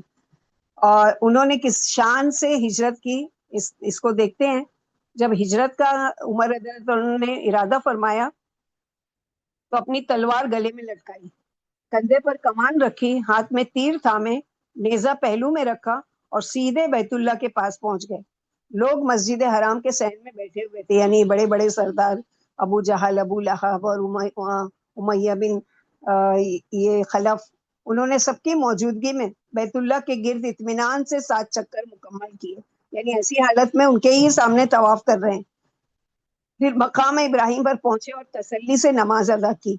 پھر باری باری ہر مجلس میں پہنچے اور کہا چہرے بدشکل ہو جائیں، اللہ تعالیٰ تم جیسے لوگوں کی ناک خاک آلود کریں۔ جو چاہتا ہے کہ اس کی ماں اسے گم پائے، اس کے بچے یتیم ہو جائیں اور اس کی بیوی بیوہ ہو جائے، وہ حرم سے باہر وادی میں آ کر میرا مقابلہ کرے۔ حضرت علی فرماتے ہیں چند کمزور مسلمانوں کے سوا وہاں کوئی نہ آیا۔ سیدنا عمر نے انہیں تسلی دی اور پھر عازم سفر ہو گئے، یعنی کلم کلا کہ میں ہجرت کر کے جا رہا ہوں، اگر کوئی مجھے روکنے کی جرات کرتا ہے تو وہ آ کے مجھ سے مقابلہ کرے۔ سیدنا عمر رضی اللہ عنہ خود بیان فرماتے ہیں جب ہم نے ہجرت کا ارادہ کیا تو میں، عیاش بن ابی ربیعہ اور ہشام بن عاص بن وائل سہمی نے بنو غفار کے محلے میں تناسب نامی جگہ پر اکٹھا ہونے کا فیصلہ کیا۔ یہ علاقہ صرف نام کے ایک مقام سے کچھ اوپر واقع تھا۔ ہم نے طے کیا کہ ہم میں سے جو بھی پیچھے رہ گیا دوسرے احباب اس کا انتظار نہیں کریں گے اور مدینہ کی طرف چل دیں گے۔ سیدنا عمر فاروق فرماتے ہیں میں اور عیاش بن ابی ربیعہ مقررہ مقام پر پہنچ گئے۔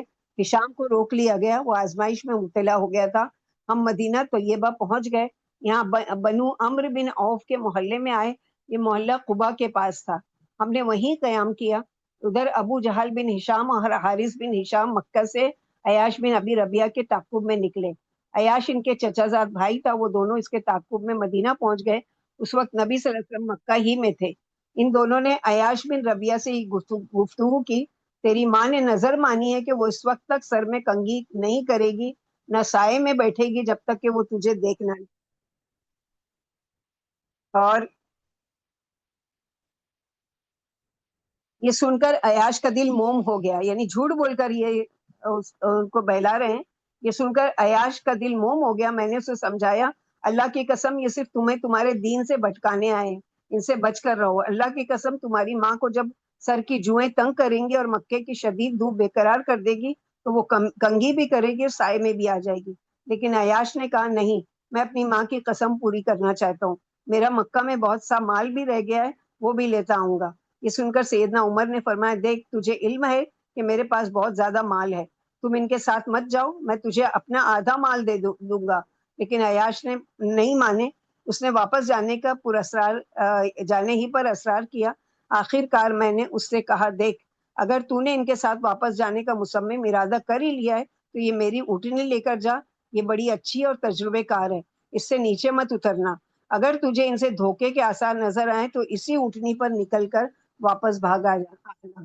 عیاش اس اونٹنی پر سوار ہو کر ابو جہل اور حارث کے ساتھ واپس چل دیا۔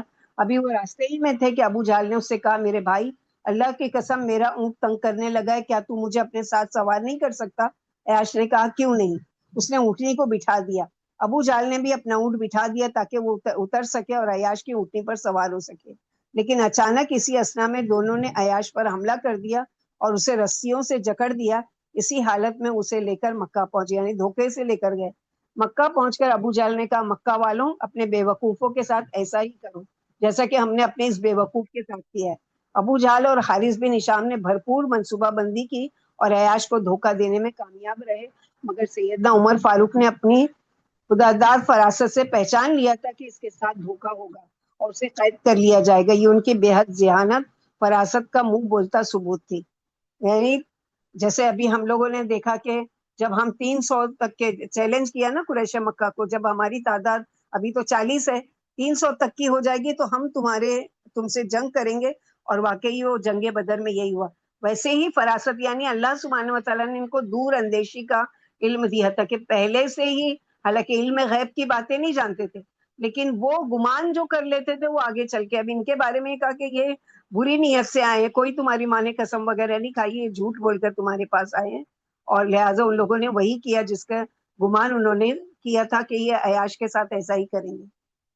اپنے اسلام کا اعلان کرنے اور لڑائی میں مشرکوں کو شکست دینے کے بعد حضرت عمر رضی اللہ عنہ نبی کریم صلی اللہ علیہ وسلم کے پاس آئے اور بولے آپ کیوں اس طرح بیٹھے ہیں؟ اللہ کی قسم میں نے کفر کی ہر بیٹھک میں جا کر اپنے اسلام کا اظہار کیا، نہ مجھے کسی کا ڈر ہے نہ خوف ہے، آج کے بعد ہم ہرگز چھپ کر عبادت نہیں کریں گے۔ اس موقع پر اللہ تعالیٰ نے ان کے کہنے پر آیت نازل کر دی، یا ایھا النبی حسبک اللہ ومن اتبعک من المؤمنین، اے نبی تجھے اللہ کافی ہے اور ان مومنوں کو بھی جو تیرے پیچھے چلے ہیں۔ صحابہ کرام کو مومنین کہنے کے متعلق یہ سب سے پہلی آیت تھی جب آپ صلی اللہ علیہ وسلم پر نازل ہوئی۔ قریش کا مشہور سالار عمیر بن وہب مورکہ بدر کے بعد رسول اللہ صلی اللہ علیہ وسلم کو قتل کرنے کے ارادے سے مدینہ طیبہ آیا۔ اس وقت سیدنا عمر بن خطاب چند لوگوں کے ساتھ بیٹھے بدر کے واقعات کی یاد تازہ کر رہے تھے۔ اللہ تعالیٰ نے اس دن اہل اسلام کو جو عزت فرمائی اس کا تذکرہ ہو رہا تھا، اچانک سیدنا عمر کی نگاہ شیطان قریش عمیر بن وہب پر پڑی۔ اس نے مسجد کے دروازے پر اپنی سواری بٹھائی، اس کے ہاتھ میں برہنہ تلوار تھی۔ سیدنا عمر نے کہا، یہ جو کلب ہے یہ کلب اللہ کا دشمن عمیر بن وہب ہے۔ کلب یعنی کتے کو کہتے ہیں۔ ہو نہ ہو یہ کسی برے ارادے سے آیا، یہی وہ شخص ہے جس نے کفار کو بھڑکا کر مسلمانوں کے خلاف میدان جنگ میں لا کھڑا کیا۔ سیدنا عمر پھرتی سے رسول اللہ صلی اللہ علیہ وسلم کی خدمت میں گئے اور عرض کیا، اللہ کے رسول، اللہ کا دشمن عمیر بن وہب ننگی تلوار لیے ہوئے آ رہا ہے۔ نبی صلی اللہ علیہ وسلم نے فرمایا، اسے میرے پاس لاؤ۔ عمر رضی اللہ عنہ نے اسے اس کی تلوار کے نیام کی پٹی سے جو اس کی گردن میں حائل تھی مضبوطی سے پکڑ کر قابو میں کر لیا۔ پھر انصاری ساتھیوں سے کہا، اسے اسی حالت میں اللہ کے رسول کے پاس لے چلو اور وہاں بٹھا دو۔ اس خبیث کا خیال رکھنا کیونکہ اس کا کوئی اعتبار نہیں ہے۔ وہ لوگ اسے اپنی گرفت میں لے کر رسول اللہ صلی اللہ علیہ وسلم کی خدمت میں حاضر ہوئے۔ جب نبی صلی اللہ علیہ وسلم نے اسے اس حالت میں دیکھا تو صحابہ کرام نے فرمایا اسے چھوڑ دو۔ اب آپ صلی اللہ علیہ وسلم عمیر سے مخاطب ہوئے، عمیر میرے قریب آ جاؤ۔ وہ قریب آیا تو اس نے ان امو صباحن یعنی صبح بخیر کہا۔ یہ اہل جاہلیت کا آپس میں سلام کرنے کا طریقہ تھا۔ نبی کریم صلی اللہ علیہ وسلم نے فرمایا، اکرمنا اللہ بتحیۃ خیر من تحیتک یا عمیر، بالسلام تحیت اہل الجنہ، فقال وما جاء بک یا عمیر۔ عمیر، ہمیں اللہ تعالیٰ نے تم سے بہتر، تم نے یہ جو سلام ابھی کیا ہے نا کہ مثلا صباح الخیر انامو صباحن، تو اس سے بہتر اللہ تعالیٰ نے ہم کو اسلام میں سلام کا عطا فرمایا ہے جو اہل جنت کا سلام ہے۔ پھر آپ صلی اللہ علیہ وسلم نے پوچھا، عمیر تم یہاں کس غرض سے آئے ہو؟ عمیر نے کہا، میں بدر کی جنگ میں گرفتار ہونے والے اپنے قیدی بیٹے کی خبر لینے آیا ہوں، آپ اس سے اچھا سلوک کیجئے۔ نبی کریم صلی اللہ علیہ وسلم نے پوچھا، اگر تم اسی کام کے لیے آئے ہو تو پھر تمہارے پاس اس تلوار کا کیا کام؟ وہ بولا، اللہ ان تلواروں کا برا کرے جنہوں نے ہمیں کوئی فائدہ ہی نہیں پہنچایا۔ نبی کریم صلی اللہ علیہ وسلم نے فرمایا، عمیر سچ سچ بتاؤ تم یہاں کس مقصد سے آئے ہو؟ اس نے پھر باسرار کہا، میں تو اسی کام کے لیے آیا ہوں، یعنی اپنے بیٹے سے ملنے کے لیے آیا ہوں۔ تب نبی کریم صلی اللہ علیہ وسلم نے فرمایا، تو عمیر تم غلط کہہ رہے ہو، کیا یہ سچ نہیں ہے کہ تم اور صفوان بن امیہ خطین میں بیٹھے تھے؟ تم نے بدر کے مقتول قریشی سرداروں کو ذلت کے ساتھ کنویں میں پھینکے جانے کا تذکرہ کیا، پھر تم نے کہا اگر مجھے اپنے قرضے اور اہل و عیال کا ڈر نہ ہو تو میں مدینے جا کر محمد صلی اللہ علیہ وسلم کو نعوذ باللہ قتل کر سکتا ہوں۔ صفوان بن امیہ نے مجھے قتل کرنے کی شرط پر تمہارا قرضہ ادا کرنے اور تمہارے بچوں کی پرورش کا ذمہ لے لیا ہے۔ عمیر یاد رکھو، اللہ میرے اور تمہارے درمیان حائل ہے۔ یہ سن کر عمیر حیران اور ششد رہ گئے اور فوراً بول اٹھے، یعنی یہ بات کسی نبی کے علاوہ غیب کی نہیں کہ ہم آپ صلی اللہ علیہ وسلم مدینے میں موجود ہیں اور یہ مکے میں حرم میں بیٹھ کر یہ دونوں باتیں کر رہے ہیں اور اس ارادے سے سفر بھی کیا، اور اللہ کے نبی صلی اللہ علیہ وسلم نے وہ ساری چیزیں، اور اللہ کے نبی صلی اللہ علیہ وسلم کو کہاں سے پتہ چلا کہ جبریل علیہ السلام نے آ کے اس چیز کی خبر دی اور پھر اللہ کے نبی صلی اللہ علیہ وسلم نے وہ ساری چیزیں بتا دی۔ یہ سن کر عمیر حیران اور ششد رہ گئے، فوراً بول اٹھے، میں گواہی دیتا ہوں کہ آپ اللہ کے رسول اور آپ اللہ کے رسول ہیں۔ اللہ کے رسول، ہم آپ کے اس دعوے کو جھٹلاتے تھے۔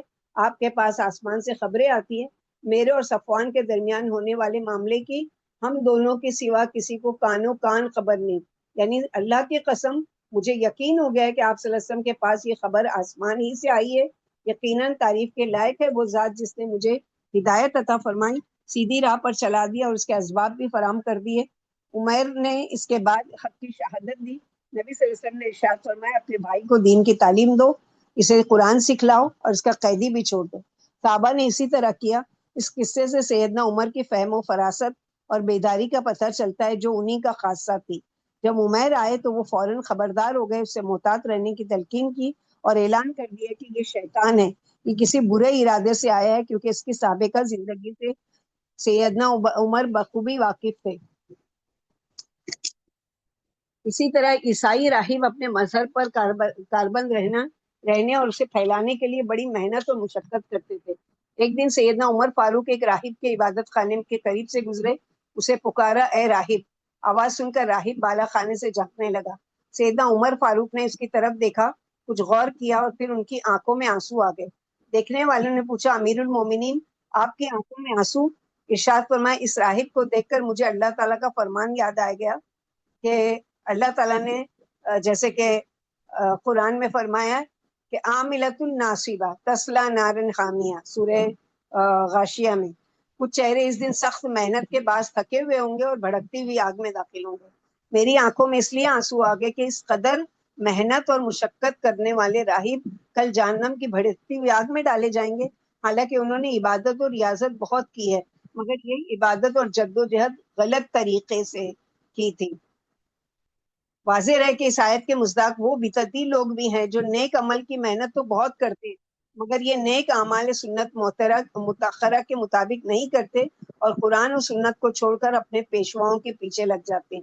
یعنی یہ آیت ان کے لیے بھی ڈرانے کے لیے کہ جو دین میں ہر وہ نئے کام کو کرتے ہیں جو اللہ کے نبی صلی اللہ علیہ وسلم سے ثابت نہیں ہے، اور محنت بہت کرتے ہیں، مال بھی خوب خرچ کرتے ہیں ایسے بدعت کے کاموں پر، اور رات بھر عبادت میں گزارتے ہیں، سب کچھ کرتے ہیں، لیکن چونکہ طریقہ نبی صلی اللہ علیہ وسلم کا نہیں ہے، اس لیے ان کی ساری یہ محنت کیا کی جائے گی؟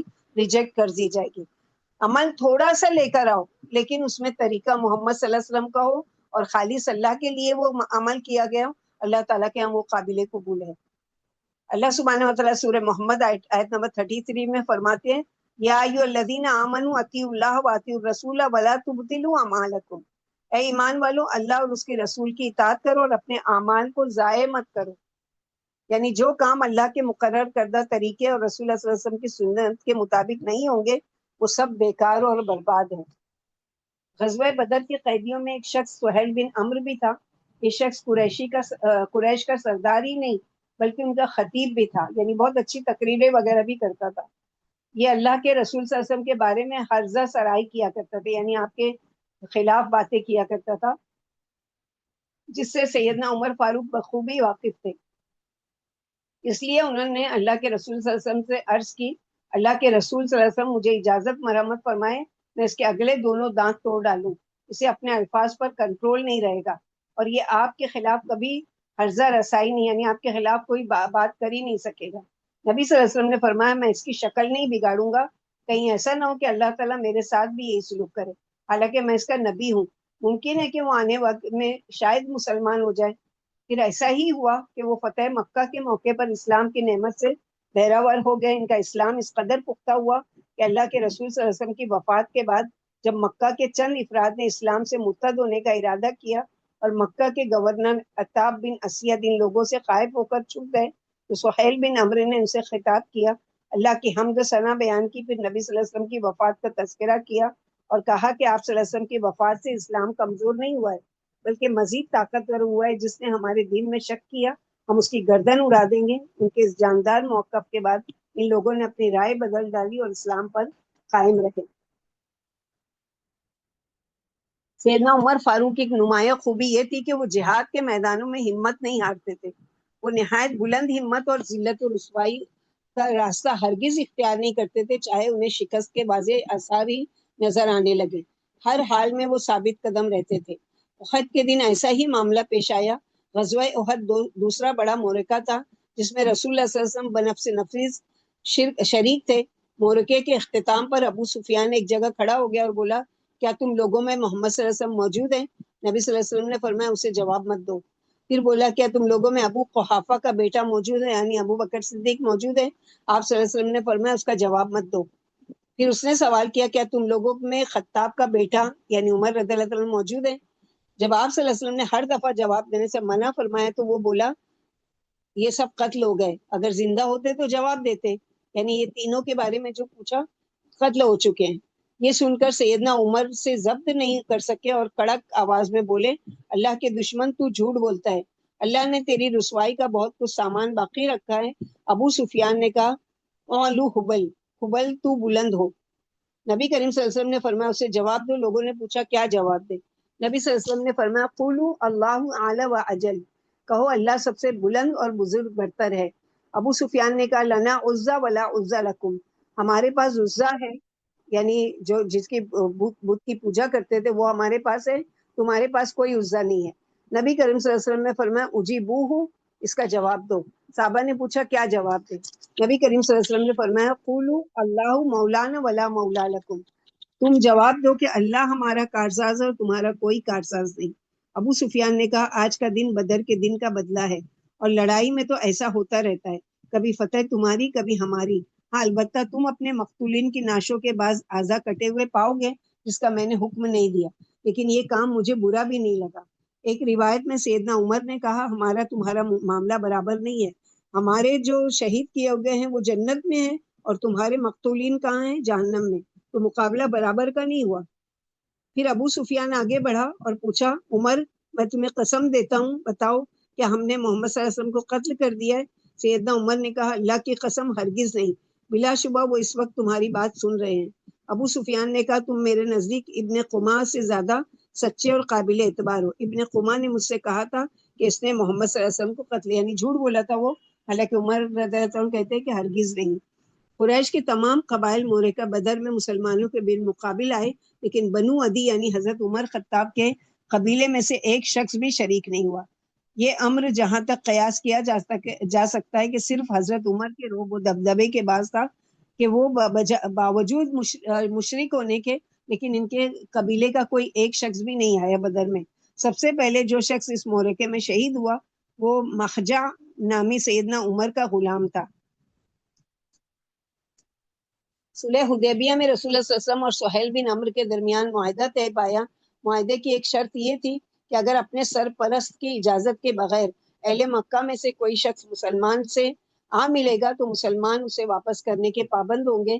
ابھی یہ معاہدہ لکھا ہی جا رہا تھا کہ سہیل بن عمرو کا بیٹا ابو جندل بن سہیل اپنی بیڑیاں گھسیٹتے ہوئے رسول اللہ صلی اللہ علیہ وسلم کی خدمت میں آ پہنچا. وہ مکے کے نشیبی علاقے سے نکل کر آیا تھا. یہاں پہنچ کر وہ مظلومیت کی تصویر بن کر مسلمانوں کے درمیان موجود ہوا. سہیل نے کہا یہ پہلا معاملہ ہے جس کے ذریعے آپ کے اور میرے درمیان معاہدے کا امتحان ہوگا. معاہدے کی روح سے آپ اسے واپس کرنے کے پابند ہیں، کیونکہ ہم نے یہی کیا کہ مسلمان کوئی آئے گا تو ہم اس کو آپ واپس کریں گے، اور ہمارے اس میں سے کوئی آپ کے پاس جائے گا تو یعنی ہم مسلمان کو واپس نہیں کریں گے لیکن آپ کو ہمارے آدمی واپس کرنا پڑے گا.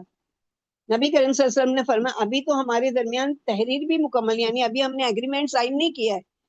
تو اس نے کہا اگر آپ نے اسے واپس نہیں کیا، یہ باپ بیٹے ہیں، اگر آپ نے اسے واپس نہیں کیا تو میں آپ سے صلح کا کوئی معاملہ ہی نہیں طے کروں گا. آپ صلی اللہ علیہ وسلم نے فرمایا سہیل تم اسے میری خاطر ہی چھوڑ دو. اس نے کہا میں آپ کی خاطر بھی نہیں چھوڑوں گا. آپ نے اصرار کیا تو سہیل نے بیٹے کے منہ پر ایک زوردار تماچا رسید کیا اور مشرکین کی طرف واپس کرنے کے لیے ان کی قمیض کا گلا پکڑ کر اپنی طرف گھسیٹا. ابو جندل نے مسلمانوں کی طرف منہ کر کے فریاد کی اور چیخ کر کہنے لگا کیا میں مشرکین کے حوالے کر دیا جاؤں گا تاکہ وہ مجھے میرے دین سے برگشتہ کرنے کی کوشش کریں؟ رسول اللہ صلی اللہ علیہ وسلم نے فرمایا ابو جندل صبر کرو اور اس تکلیف کو اجر و ثواب کا باعث سمجھو. اللہ تعالیٰ تمہارے لیے اور دوسرے کمزور و بے بس مسلمانوں کے نجات کا راستہ پیدا فرمائیں گے. ہم نے قریش سے صلح کر لی ہے اور انہیں اللہ کا عہد دے رکھا ہے، لہٰذا ہم بدعہدی نہیں کر سکتے. یعنی بات طے ہو چکی ہے، حالانکہ ابھی سائن نہیں کیا گیا تھا لیکن چونکہ بات ہو چکی تھی زمانی تو اب اس کو ہم چینج نہیں کر سکتے. یہ دردناک منظر دیکھ کر سیدنا عمر اچھل کر ابو جندل کے قریب آ پہنچے اور وہ ان کے پہلو میں چلتے جا رہے تھے اور کہتے جا رہے تھے ابو جندل صبر کرو، یہ مشرک لوگ ہیں، ان کا خون بے قیمت ہے، اور ساتھ ساتھ اپنی تلوار کا دستہ بھی ان کے قریب کرتے جا رہے تھے. سیدنا عمر کا خیال تھا کہ ابو جندل ان کی تلوار لے کر اپنے باپ سہیل کی گردن اڑا دیں گے، لیکن وہ باپ کے بارے میں ایسی جرات نہ دکھا سکے اور معاہدہ نافذ ہو گیا. غزوہ بنو مستلق میں سیدنا عمر کا کردار بہت ہی نمایاں تھا. ہوا یوں کہ رسول اللہ صلی اللہ علیہ وسلم غزوے سے فارغ ہو کر ابھی مریسی کے چشمے پر ہی قیام پذیر تھے کہ کچھ لوگ چشمے سے پانی لینے گئے. ان میں سیدنا عمر فاروق کا ایک مہاجر مزدور جہجہ بن قیس غفاری بھی تھا. اس کے ایک انصاری سنان بن وبر جہنی کی پانی لینے پر تکرار ہو گئی اور دونوں آپس میں لڑ پڑے. سنان جہنی نے اپنے لوگوں کو پکارا اور ندا لگائی یا معاشر الانصار، انصار کے لوگوں مدد کے لیے پہنچو۔ ادھر جہجہ نے آواز لگائی، یا معاشر المہاجرین، مہاجر بھائیوں مدد کو پہنچو۔ اللہ کے رسول صلی اللہ علیہ وسلم کو خبر پاتے ہی وہاں تشریف لے گئے، فرمایا اور میں یہ کیسی آوازیں سن رہا ہوں؟ ایسے تو زمانے جاہلیت میں لوگ اپنے قبیلوں کو پکارا کرتے تھے، دعوها فإنها منتنۃ، اس پکار کو چھوڑ دو، یہ متعفن ہے، یعنی یہ گزر چکی ہے، اب ایسی پکار نہیں ہونا چاہیے، بلکہ انصار اور مہاجرین دونوں ایک دوسرے کے بھائی بھائی کی طرح اخوت ڈال دی گئی ہے۔ رئیس المنافقین عبداللہ بن ابی نے سنا تو بولا، کیا واقعی اس مہاجر نے ایسا کیا ہے؟ خبردار، اللہ کی قسم، جب ہم واپس مدینہ پہنچیں گے تو ہم میں سے عزت والا ذلت والے کو مدینے سے نکال باہر کرے گا۔ سیدنا عمر رضی اللہ عنہ کی یہ بات سنی، پھر وہ نبی صلی اللہ علیہ وسلم کی خدمت میں آئے اور کہا، اللہ کے رسول، مجھے اجازت دیجیے میں اس منافق کی گردن اتار دوں۔ نبی صلی اللہ علیہ وسلم نے فرمایا، اسے چھوڑ دو، ایسا نہ ہو کہ لوگ کہیں محمد صلی اللہ علیہ وسلم اپنے ساتھیوں کو ہی قتل، کیونکہ وہ بظاہر تو مسلمان ہے حالانکہ منافق ہے، لیکن پھر بھی لوگوں کو بات کرنے کا موقع ملے گا۔ رمضان المبارک سن 8 ہجری میں اللہ کے رسول صلی اللہ علیہ وسلم اپنے صحابہ کرام کے ساتھ مکہ مکرمہ کی طرف پیش قدمی کر رہے تھے، جب آپ صلی اللہ علیہ وسلم مر الزہران نامی جگہ تشریف لائے تو ابو سفیان کو اپنی جان کا ڈر پیدا ہو گیا۔ اللہ کے رسول صلی اللہ علیہ وسلم کے چچا سیدنا عباس نے رسول اللہ صلی اللہ علیہ وسلم کی طرف سے معافی نامہ دلوانے کی پیشکش کی تو ابو سفیان اس پر آمادہ ہو گیا۔ سیدنا عباس اس قصے کو بیان کرتے ہوئے کہتے ہیں، میں نے ابو سفیان سے کہا، تیرا ستیہ ناس ہو، اللہ کے رسول تو اب سر پر آن پہنچے، اللہ کی قسم قریشیوں، اپنی جانیں بچاؤ ورنہ مارے جاؤ گے۔ ابو سفیان بولا، عباس تم پر میرے ماں باپ قربان، اب کون سا ہیلا اختیار کرنا ہوگا؟ میں نے جواب دیا، اگر تو پکڑا گیا تو رسول اللہ صلی اللہ علیہ وسلم ضرور تجھے قتل کر دیں گے، تم میرے خچر پر سوار ہو جاؤ، میں تجھے رسول اللہ صلی اللہ علیہ وسلم سے امان لے دیتا ہوں۔ ابو سفیان میرے پیچھے سوار ہو گیا، میں اسے لے کر چلا۔ راستے میں جب ہم مسلمانوں کے کسی روشن الاؤ کے قریب سے گزرتے تو انہوں نے کہا، یہ کون ہے؟ جب لوگ رسول اللہ صلی اللہ علیہ وسلم کے خچر پر مجھے دیکھتے تو صرف اتنا کہتے، اللہ کے رسول کے خچر پر آپ صلی اللہ علیہ وسلم کے چچا ہیں، پھر وہ راستے سے ہٹ جاتے۔ جب میں سیدنا عمر کے قریب سے گزرا تو انہوں نے کہا، یہ کون ہے؟ عباس رضی اللہ عنہ فرماتے، سیدنا عمر فوراً میری طرف بڑھے، ابو سفیان کو میرے پیچھے سوار دیکھا تو چیخ اٹھے، اللہ کا دشمن ابو سفیان، اللہ کا شکر ہے تو کسی پیشگی عہد اور امان کے بغیر ہی قابو میں آ گیا۔ یہ سن کر ابو سفیان بھاگ کھڑا ہوا اور جلدی سے رسول اللہ صلی اللہ علیہ وسلم کی خدمت میں پہنچ گیا۔ سیدنا عمر بھی اس کا پیچھا کرتے ہوئے آ پہنچے۔ سیدنا عمر نے کہا، اللہ کے رسول، ابو سفیان کسی عہد کے بغیر ہی قابو میں آ گیا ہے، مجھے اجازت دیجیے میں اس کی گردن اڑا دوں۔ سیدنا عباس کہتے کہ میں نے کہا، اللہ کے رسول، ابو سفیان کو میں نے پناہ دی ہے۔ جب سیدنا عمر زیادہ جذباتی ہو گئے تو میں نے سیدنا عمر سے کہا، عمر ٹھہر جاؤ، اگر بنو عدی کا کوئی آدمی ہوتا تو تیرا رویہ اتنا سخت نہیں ہوتا، بنو عبد مناف سے ہونے کی وجہ سے تم ابو سفیان کے قتل کے درپے ہو۔ سیدنا عمر نے سیدنا عباس کو مخاطب کیا اور یوں گویا ہوئے، ٹھہرو عباس، سن لو، جس دن تم مسلمان ہوئے میں بہت خوش ہوا، تمہارا مسلمان ہونا مجھے اپنے باپ خطاب کے مسلمان ہونے سے زیادہ پسند ہے، کیونکہ مجھے علم ہے کہ تمہارا اسلام لانا پیغمبر کو خطاب کے اسلام لانے سے زیادہ محبوب ہے۔ نبی صلی اللہ علیہ وسلم نے یہ بحث سن کر فرمایا، اذهب به یا عباس الیہ رحلک فاذا اصبحت فاتنی به، عباس اب اسے اپنی قیام گاہ پر لے جاؤ، صبح ہوتے ہی اسے میرے پاس لے کر آنا۔ اس قصے سے سیدنا عمر کی غیرت ایمانی کا اندازہ ہو سکتا ہے کہ اللہ کا ایک دشمن حضرت عباس کی آڑ میں مجاہدین اسلام کے قریب سے ذلت و رسوائی کی حالت میں گزر رہا ہے۔ سیدنا عمر اللہ کی رضا اور جہاد فی سبیل اللہ کے جذبے سے غیرت کا مظاہرہ کرتے اس کی گردن اڑا دینا چاہتے تھے، لیکن اللہ تعالیٰ نے ابو سفیان کی قسمت میں بھلائی رکھی تھی، اس لیے اللہ تعالیٰ نے انہیں اسلام کی توفیق عنایت فرمائی اور نہ صرف ان کا خون اور مال محفوظ کر دیا بلکہ ان کی آخرت بھی سنور دی۔ حضرت ابو ہریرہ رضی اللہ عنہ فرماتے ہیں، ہم اللہ کے رسول صلی اللہ علیہ وسلم کے گرد جمع تھے، اس اجتماع میں ابو بکر اور عمر بھی موجود تھے۔ نبی صلی اللہ علیہ وسلم اچانک مجلس سے اٹھ کر کہیں چلے گئے۔ کافی دیر تک جب واپسی نہیں ہوئی تو ہمیں بڑی فکر دامنگیر ہوئی، ہم ڈر گئے کہ کہیں نبی صلی اللہ علیہ وسلم کے ساتھ کوئی حادثہ تو پیش نہیں آ گیا۔ ہم سب فوری طور پر آپ کی تلاش میں نکل کھڑے ہوئے۔ سب سے پہلے میں گھبرا کر آپ صلی اللہ علیہ وسلم کی تلاش میں نکلا اور ایک باغ کے قریب پہنچا۔ یہ باغ انصار کے قبیلے بنو نجار کا تھا۔ میں نے باغ کے گرد چکر لگایا لیکن اندر داخلے کا کوئی راستہ نہ ملا۔ اچانک میں نے دیکھا کہ پانی کا ایک نالا باہر سے باغ کے اندر جا رہا ہے۔ میں نے اپنا جسم سکیڑا اور اسے نالے کے سوراخ سے اندر داخل ہو گیا۔ اللہ کے رسول صلی اللہ علیہ وسلم باغ میں موجود تھے۔ نبی کریم صلی اللہ علیہ وسلم سے سوال کیا آنے والا شخص ابو ہریرہ ہے؟ میں نے عرض کیا جی ہاں۔ اللہ کے رسول نبی کریم صلی اللہ علیہ وسلم نے فرمایا کیا بات ہے؟ میں نے عرض کیا آپ ہمارے ساتھ تھے، پھر آپ اٹھ کر چل دیے، دیر تک واپس نہیں آئے، ہم گھبرا گئے، مبادہ آپ کو کوئی حادثہ تو نہیں پیش آ گیا؟ میں سب سے پہلے آپ کی تلاش میں نکلا، اس بات تک آپ پہنچا اور لومڑی کی طرح سکڑ کر اس نالے سے رینگتا ہوا اندر آ گیا۔ دوسرے لوگ بھی میرے پیچھے آ رہے ہیں۔ رسول اللہ صلی اللہ علیہ وسلم نے فرمایا ابو ہریرہ میرے پیغام کی تصدیق کے لیے میرے یہ نالین لے جاؤ، اور اس بات سے باہر تمہیں ملنے والا ہر وہ شخص جو یقین کے ساتھ یہ گواہی دیتا ہو کہ اللہ کے علاوہ کوئی معبود برحق نہیں، اسے جنت کی خوشخبری سنا دو۔ میں نکلا تو سب سے پہلے مجھے سیدنا عمر ملے اور پوچھنے لگے یہ نالین کیسے ہے؟ میں نے کہا یہ اللہ کے رسول صلی اللہ علیہ وسلم نے بنفس نفیس مجھے عطا فرمائے، اور ارشاد فرمائے کہ جو شخص بھی مجھے ایسا ملے جو دل کے یقین سے یہ گواہی دیتا ہو کہ اللہ کے سوا کوئی معبود برحق نہیں، اسے میں جنت کی بشارت دے دوں۔ سیدنا عمر نے اپنا ہاتھ میرے سینے پر مارا، میں پشت کے بل زمین پر گر پڑا۔ پھر سیدنا عمر نے کہا ابو ہریرہ واپس چلو۔ میں رسول اللہ صلی اللہ علیہ وسلم کے پاس واپس آیا اور سیدنا عمر کی شکایت کرنے ہی لگا تھا کہ پیچھے سے عمر بھی آ گئے۔ مجھے دیکھتے ہی رسول اللہ صلی اللہ علیہ وسلم نے ہریا فرمایا ابو ہریرہ کیا ہوا؟ میں نے عرض کیا میری ملاقات سیدنا عمر سے ہوئی، میں انہوں نے آپ کا پیغام سنایا تو انہوں نے میرے سینے پر ہاتھ مارا، میں پشت کے بل زمین پر گر پڑا۔ نبی صلی اللہ علیہ وسلم سیدنا عمر کی طرف متوجہ ہوئے اور وجہ دریافت فرمائی۔ سیدنا عمر نے عرض کیا آپ نے ابو ہریرہ کو یہ پیغام دے کر بھیجا تھا؟ نبی صلی اللہ علیہ وسلم نے فرمایا ہاں۔ اس پر سیدنا عمر نے عرض کیا اللہ کے رسول ایسا نہیں کیجیے، مجھے ڈر ہے کہ ایسی باتیں سن کر لوگ عمل میں سستی کریں گے۔ یہ سن کر نبی صلی اللہ علیہ وسلم نے ابو ہریرہ کو منع کر دیا، یعنی آگے کسی سے نہیں کہنا کہ جو بھی گواہی دے اس کے لیے جنت ہے۔ اسی طرح غزوہ حنین میں جب مشرکین نے اچانک مسلمانوں پر حملہ بول دیا تو لوگوں میں افراتفری پھیل گئی، جس کا جدھر منہ اٹھا ادھر ہی بھاگ کھڑا ہوا۔ اس موقع پر رسول اللہ صلی اللہ علیہ وسلم میدان کے دائیں طرف چلے گئے، پھر آپ نے فرمایا ایھا الناس ہلموا الی انا رسول اللہ انا محمد بن عبداللہ، اے لوگوں میری طرف آؤ، میں اللہ کا رسول ہوں، میں محمد بن عبداللہ ہوں۔ لیکن لشکر اسلام میں ابتری اس قدر پھیل چکی تھی کہ کسی نے بھی آپ کی آواز نہیں سنی، اونٹ ایک دوسرے کے اوپر چڑھے جا رہے تھے اور لوگ ادھر ادھر بھاگ رہے تھے۔ ایسے میں چند ہی لوگ ایسے تھے جو نبی کریم صلی اللہ علیہ وسلم کے ساتھ ثابت قدم رہے۔ ان خوش نصیب و باہمت لوگوں میں سیدنا عمر فاروق بھی تھے، جو لوگ ہر حال میں آپ کے ساتھ رہے، ان میں مہاجرین اور انصار کے بعض لوگ اور آپ کے اہل بیت شامل تھے۔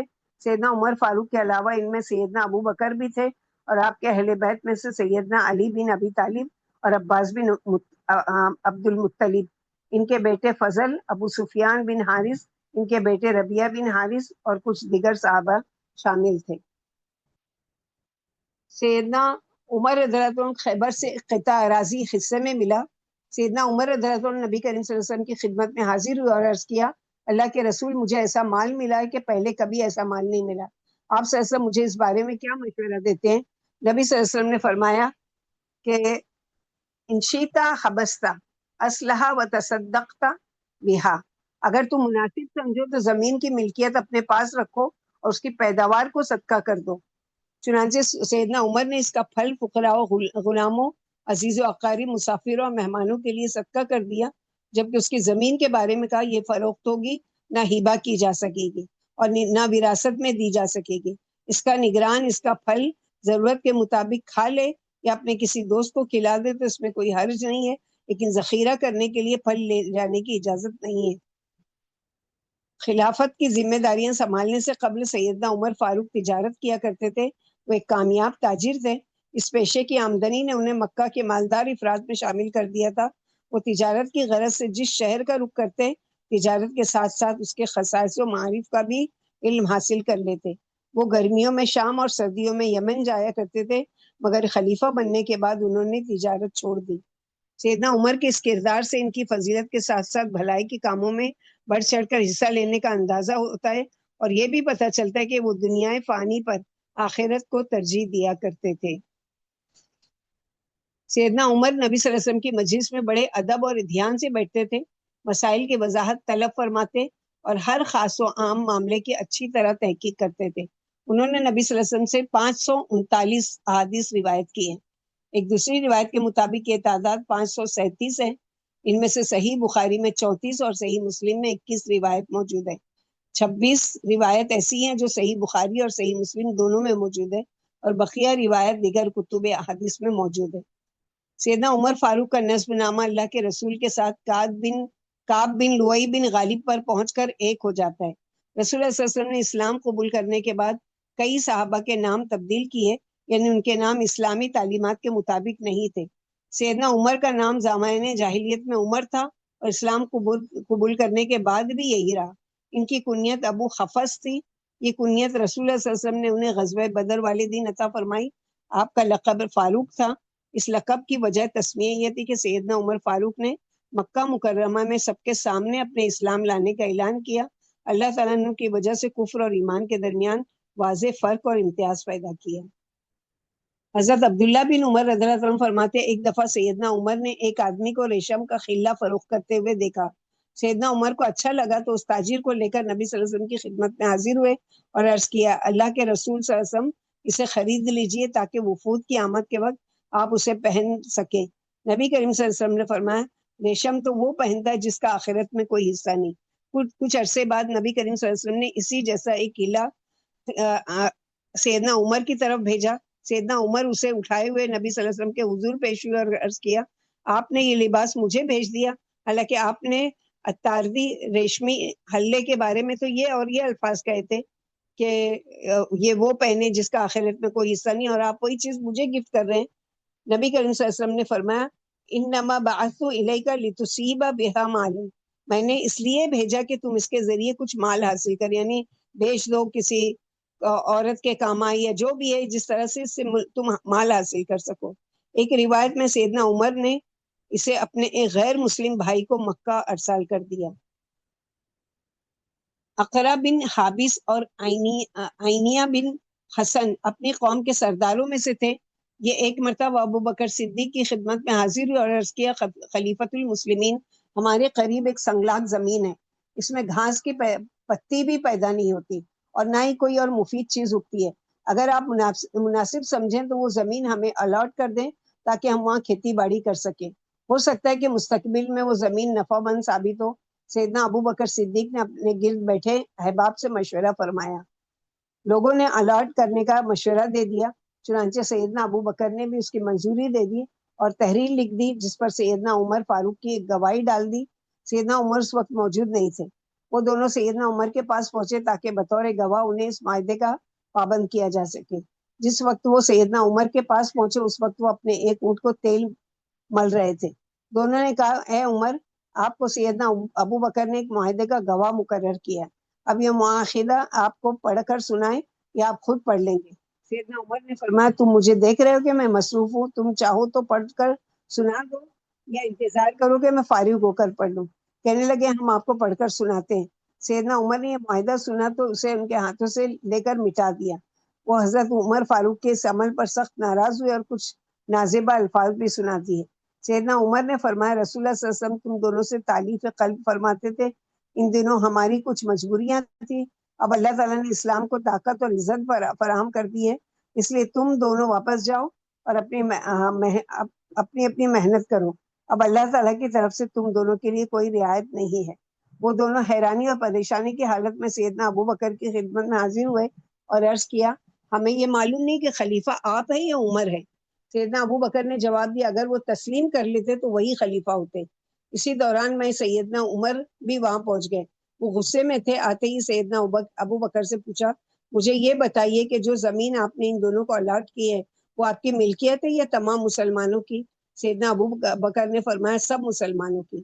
سیدنا عمر نے کہا، آپ نے یہ زمین صرف ان دونوں کو کیوں الاٹ کر دی؟ سیدنا ابو بکر نے فرمایا، میں نے اپنے ارد گرد بیٹھے احباب سے مشورہ کیا تھا، وہ سب یہ زمین انہیں الاٹ کرنے پر رضامند تھے۔ سیدنا عمر نے کہا، اگر یہ چند لوگ راضی ہو بھی گئے تو اس سے تمام مسلمانوں کی رضامندی کیسے سمجھا جا سکتا ہے؟ ابو بکر صدیق نے فرمایا، عمر، میں نے اس وقت تم سے کہا تھا کہ اس امر خلافت میں تم مجھ سے زیادہ قوی ہو، لیکن تم نے ہی مجھے اس کام کے لیے مجبور کیا۔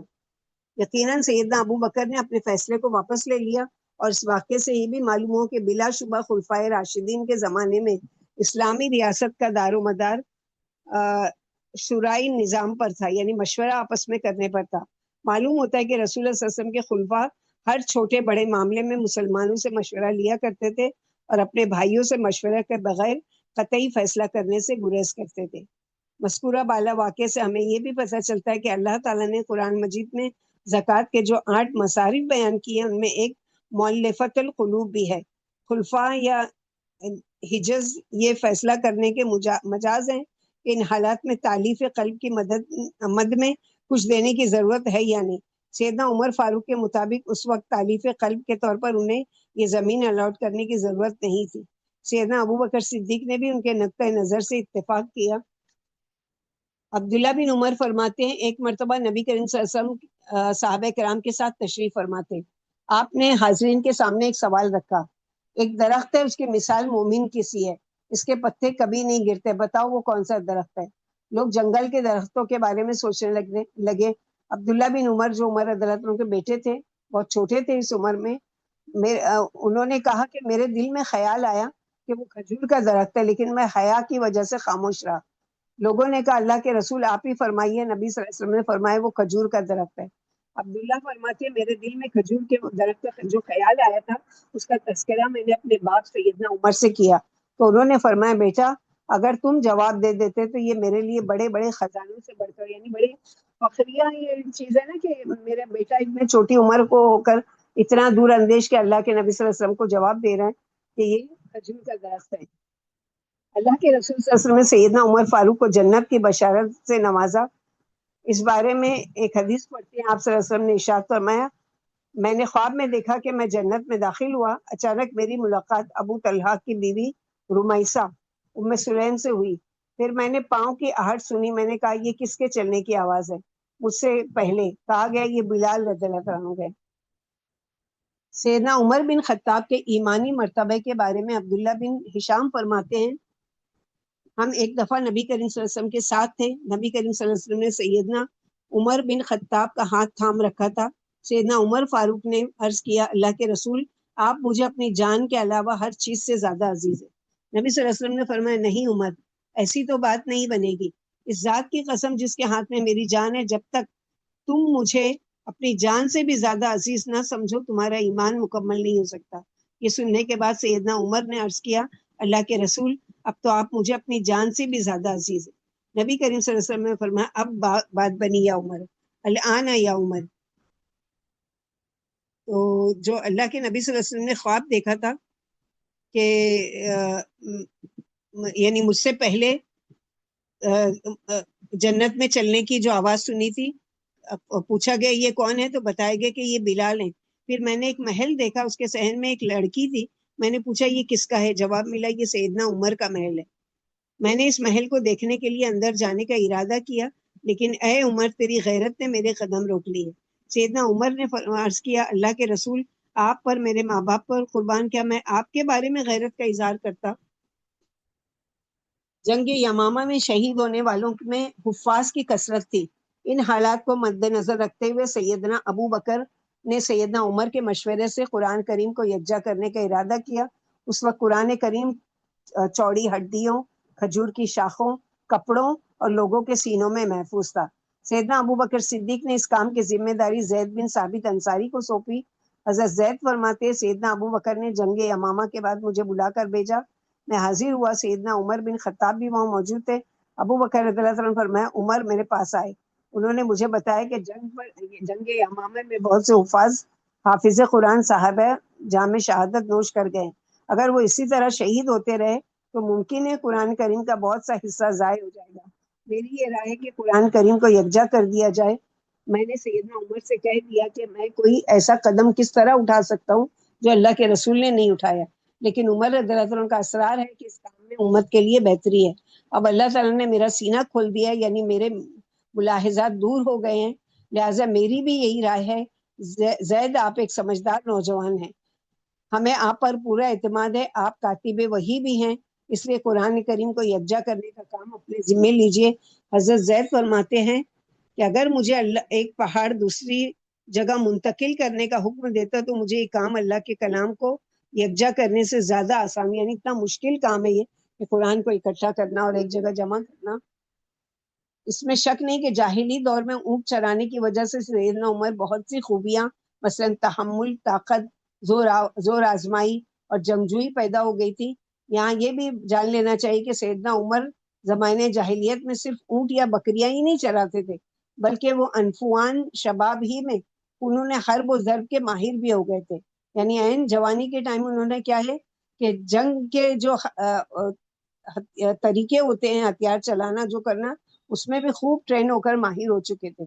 وہ کشتیاں لڑتے تھے، گھڑ سواری کے ماہر تھے اور شعر و ادب میں طاق ہو گئے تھے۔ وہ اپنی قوم کی تاریخ اور اس کے تاریخی کردار کو خوب جانتے تھے۔ وہ جاہلیت کے دور میں عرب کی بڑی بڑی منڈیوں کا عکاظ، مجنہ اور ظلم مجاز کا دورہ کیا کرتے تھے، اور وہاں سے تجارتی فوائد کے ساتھ ساتھ تاریخ عرب کی معرفت بھی حاصل کرتے تھے۔ سابقہ تاریخ میں گزرے ہوئے باہمی مقابلوں اور مایہ ناز کارناموں کا کام بھی حاصل کرتے تھے، لیکن ان کے ہاتھوں کا ذکر ان کی باتوں کا ذکر منڈیوں میں جمع ہونے والے تمام قبائل کے سامنے ہوتا تھا، اور ان امور کو اس دور کے ماہر ادیب اور نقاد خالص ادبی انداز میں پیش کرتے تھے۔ حضرت سعد بن ابی وقاص فرماتے، ایک دفعہ سیدنا عمر نے نبی کریم صلی اللہ علیہ وسلم سے اندر آنے کی اجازت طلب کی۔ اس وقت نبی کریم صلی اللہ علیہ وسلم کچھ قریشی عورتیں بیٹھی ہوئی تھی، وہ اتنی اونچی آواز میں گفتگو کر رہی تھی کہ ان کی آوازیں نبی کریم صلی اللہ علیہ وسلم کی آواز سے بلند ہو رہی تھی۔ جب ان عورتوں نے سیدنا عمر کی آواز سنی تو وہ جلدی سے حجاب میں چلی گئی۔ نبی صلی اللہ علیہ وسلم نے سیدنا عمر کو حاضری کی اجازت عطا فرمائی۔ وہ آئے تو نبی کریم صلی اللہ علیہ وسلم مسکرا رہے تھے۔ سیدنا عمر فاروق نے عرض کیا، اللہ آپ صلی اللہ علیہ وسلم کو ہمیشہ اسی طرح خوش و خرم رکھے۔ نبی کریم صلی اللہ علیہ وسلم نے ارشاد فرمایا، مجھے ان عورتوں پر تعجب ہے جو ابھی میرے پاس بیٹھی تھی، جب انہوں نے تمہاری آواز سنی تو جلدی سے پردے میں چلی گئی۔ سیدنا عمر نے عرض کیا، اللہ کے رسول آپ زیادہ مستحق ہے کہ آپ سے ڈرا جائے۔ پھر وہ عورتوں سے مخاطب ہو کر ہوئے اور کہا، کیا تم مجھ سے ڈرتی ہو اور رسول اللہ صلی اللہ علیہ وسلم سے نہیں ڈرتی؟ عورتوں نے جواب دیا، ہاں، اس لیے کہ آپ تند خو اور سخت غصے والے ہیں۔ یہ سن کر نبی کریم صلی اللہ علیہ وسلم نے فرمایا، یا ابن الخطاب والذی نفسی بیدہ ما لقیک شیطان سالکا فجن قط الی سلکا فجن غیر فجت۔ خطاب کے بیٹے، اس ذات کی قسم جس کے ہاتھ میں میری جان ہے، شیطان اس راستے پر ہرگز نہیں چلتا جس راستے پر تم چلتے ہو۔ تمہیں دیکھ کر شیطان بھی اپنا راستہ بدل دیتا ہے۔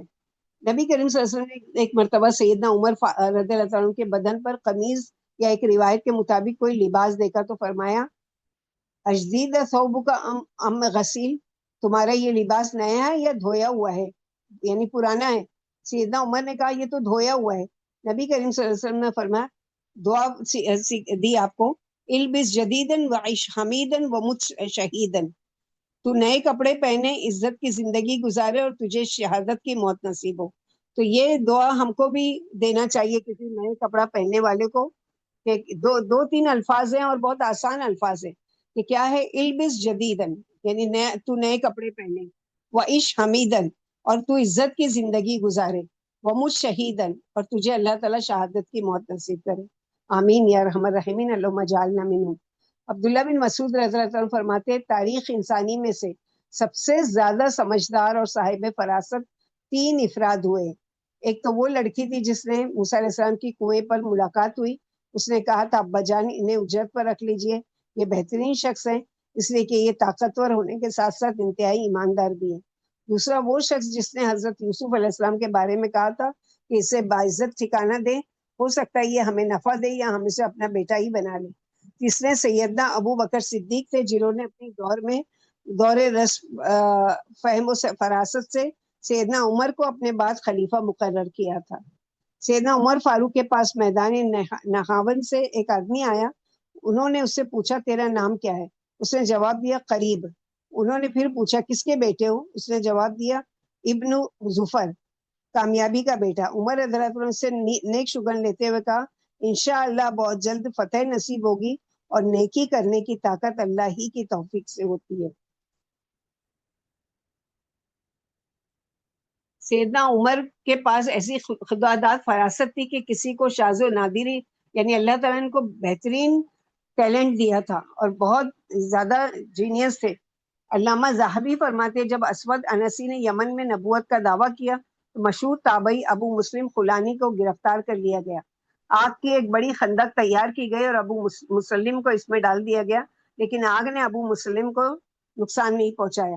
لوگوں نے اسود انسی کو مشورہ دیا کہ آپ اس شخص کو ضلع وطن کر دیں ورنہ آپ کے پیروکار آپ سے متنفر ہو جائیں گے۔ چنانچہ ابو مسلم خولانی چھوڑ دیے گئے اور وہ مدینہ طیبہ تشریف لے آئے، اپنا اونٹ بٹھایا، پھر مسجد میں داخل ہوئے۔ سیدنا عمر رضی اللہ عنہ نے دیکھ لیا، وہ آگے بڑھتے ہوئے اور پوچھا تم کہاں سے آئے ہو؟ ابو مسلم نے جواب دیا میں یمن سے آ رہا ہوں۔ سیدنا عمر نے پوچھا وہ شخص کون ہے جسے انسی نے آگ میں پھینکا تھا؟ ابو مسلم نے کہا وہ عبداللہ بن صوف تھا، ان کا نام تھا، جبکہ ابو مسلم کنیت تھی۔ سیدنا عمر نے ابو مسلم سے کہا میں تجھے قسم دے کر پوچھتا ہوں کیا تم ہی وہ شخص ہو؟ ابو مسلم نے کہا ہاں وہ میں ہی ہوں۔ سیدنا عمر نے ابو مسلم سے معانقہ کیا اور رو پڑے، پھر انہوں نے اپنے ساتھ لے گئے، ابو بکر صدیق کے سامنے بٹھایا اور کہا کہ الحمدللہ الحمدللہ الذی لم یمیتنی حتی ارانی فی امتی محمد من سنیا بھی کما سنیا یا ابی ابراہیم الخلیل۔ اس اللہ کی تعریف جس نے مجھے اپنی زندگی ہی میں رسول اللہ صلی اللہ علیہ وسلم کی امت کے ایسے فرد سے ملاقات کرا دی جس کے ساتھ ویسا ہی واقعہ پیش آیا جیسا خلیل الرحمن ابراہیم کے ساتھ پیش آیا تھا۔ حضرت سعید بن مسیب فرماتے ہیں جب سیدنا عمر حج کے لیے تشریف لے گئے اور زجنان نامی جگہ پر پہنچے تو بلند آواز سے کہنے لگے اللہ کے سوا کوئی معبود برحق نہیں، وہ انتہائی بلند اور عظیم ہے، جسے چاہتے ہیں اور جو چاہتے ہیں مرحمت فرماتے ہیں۔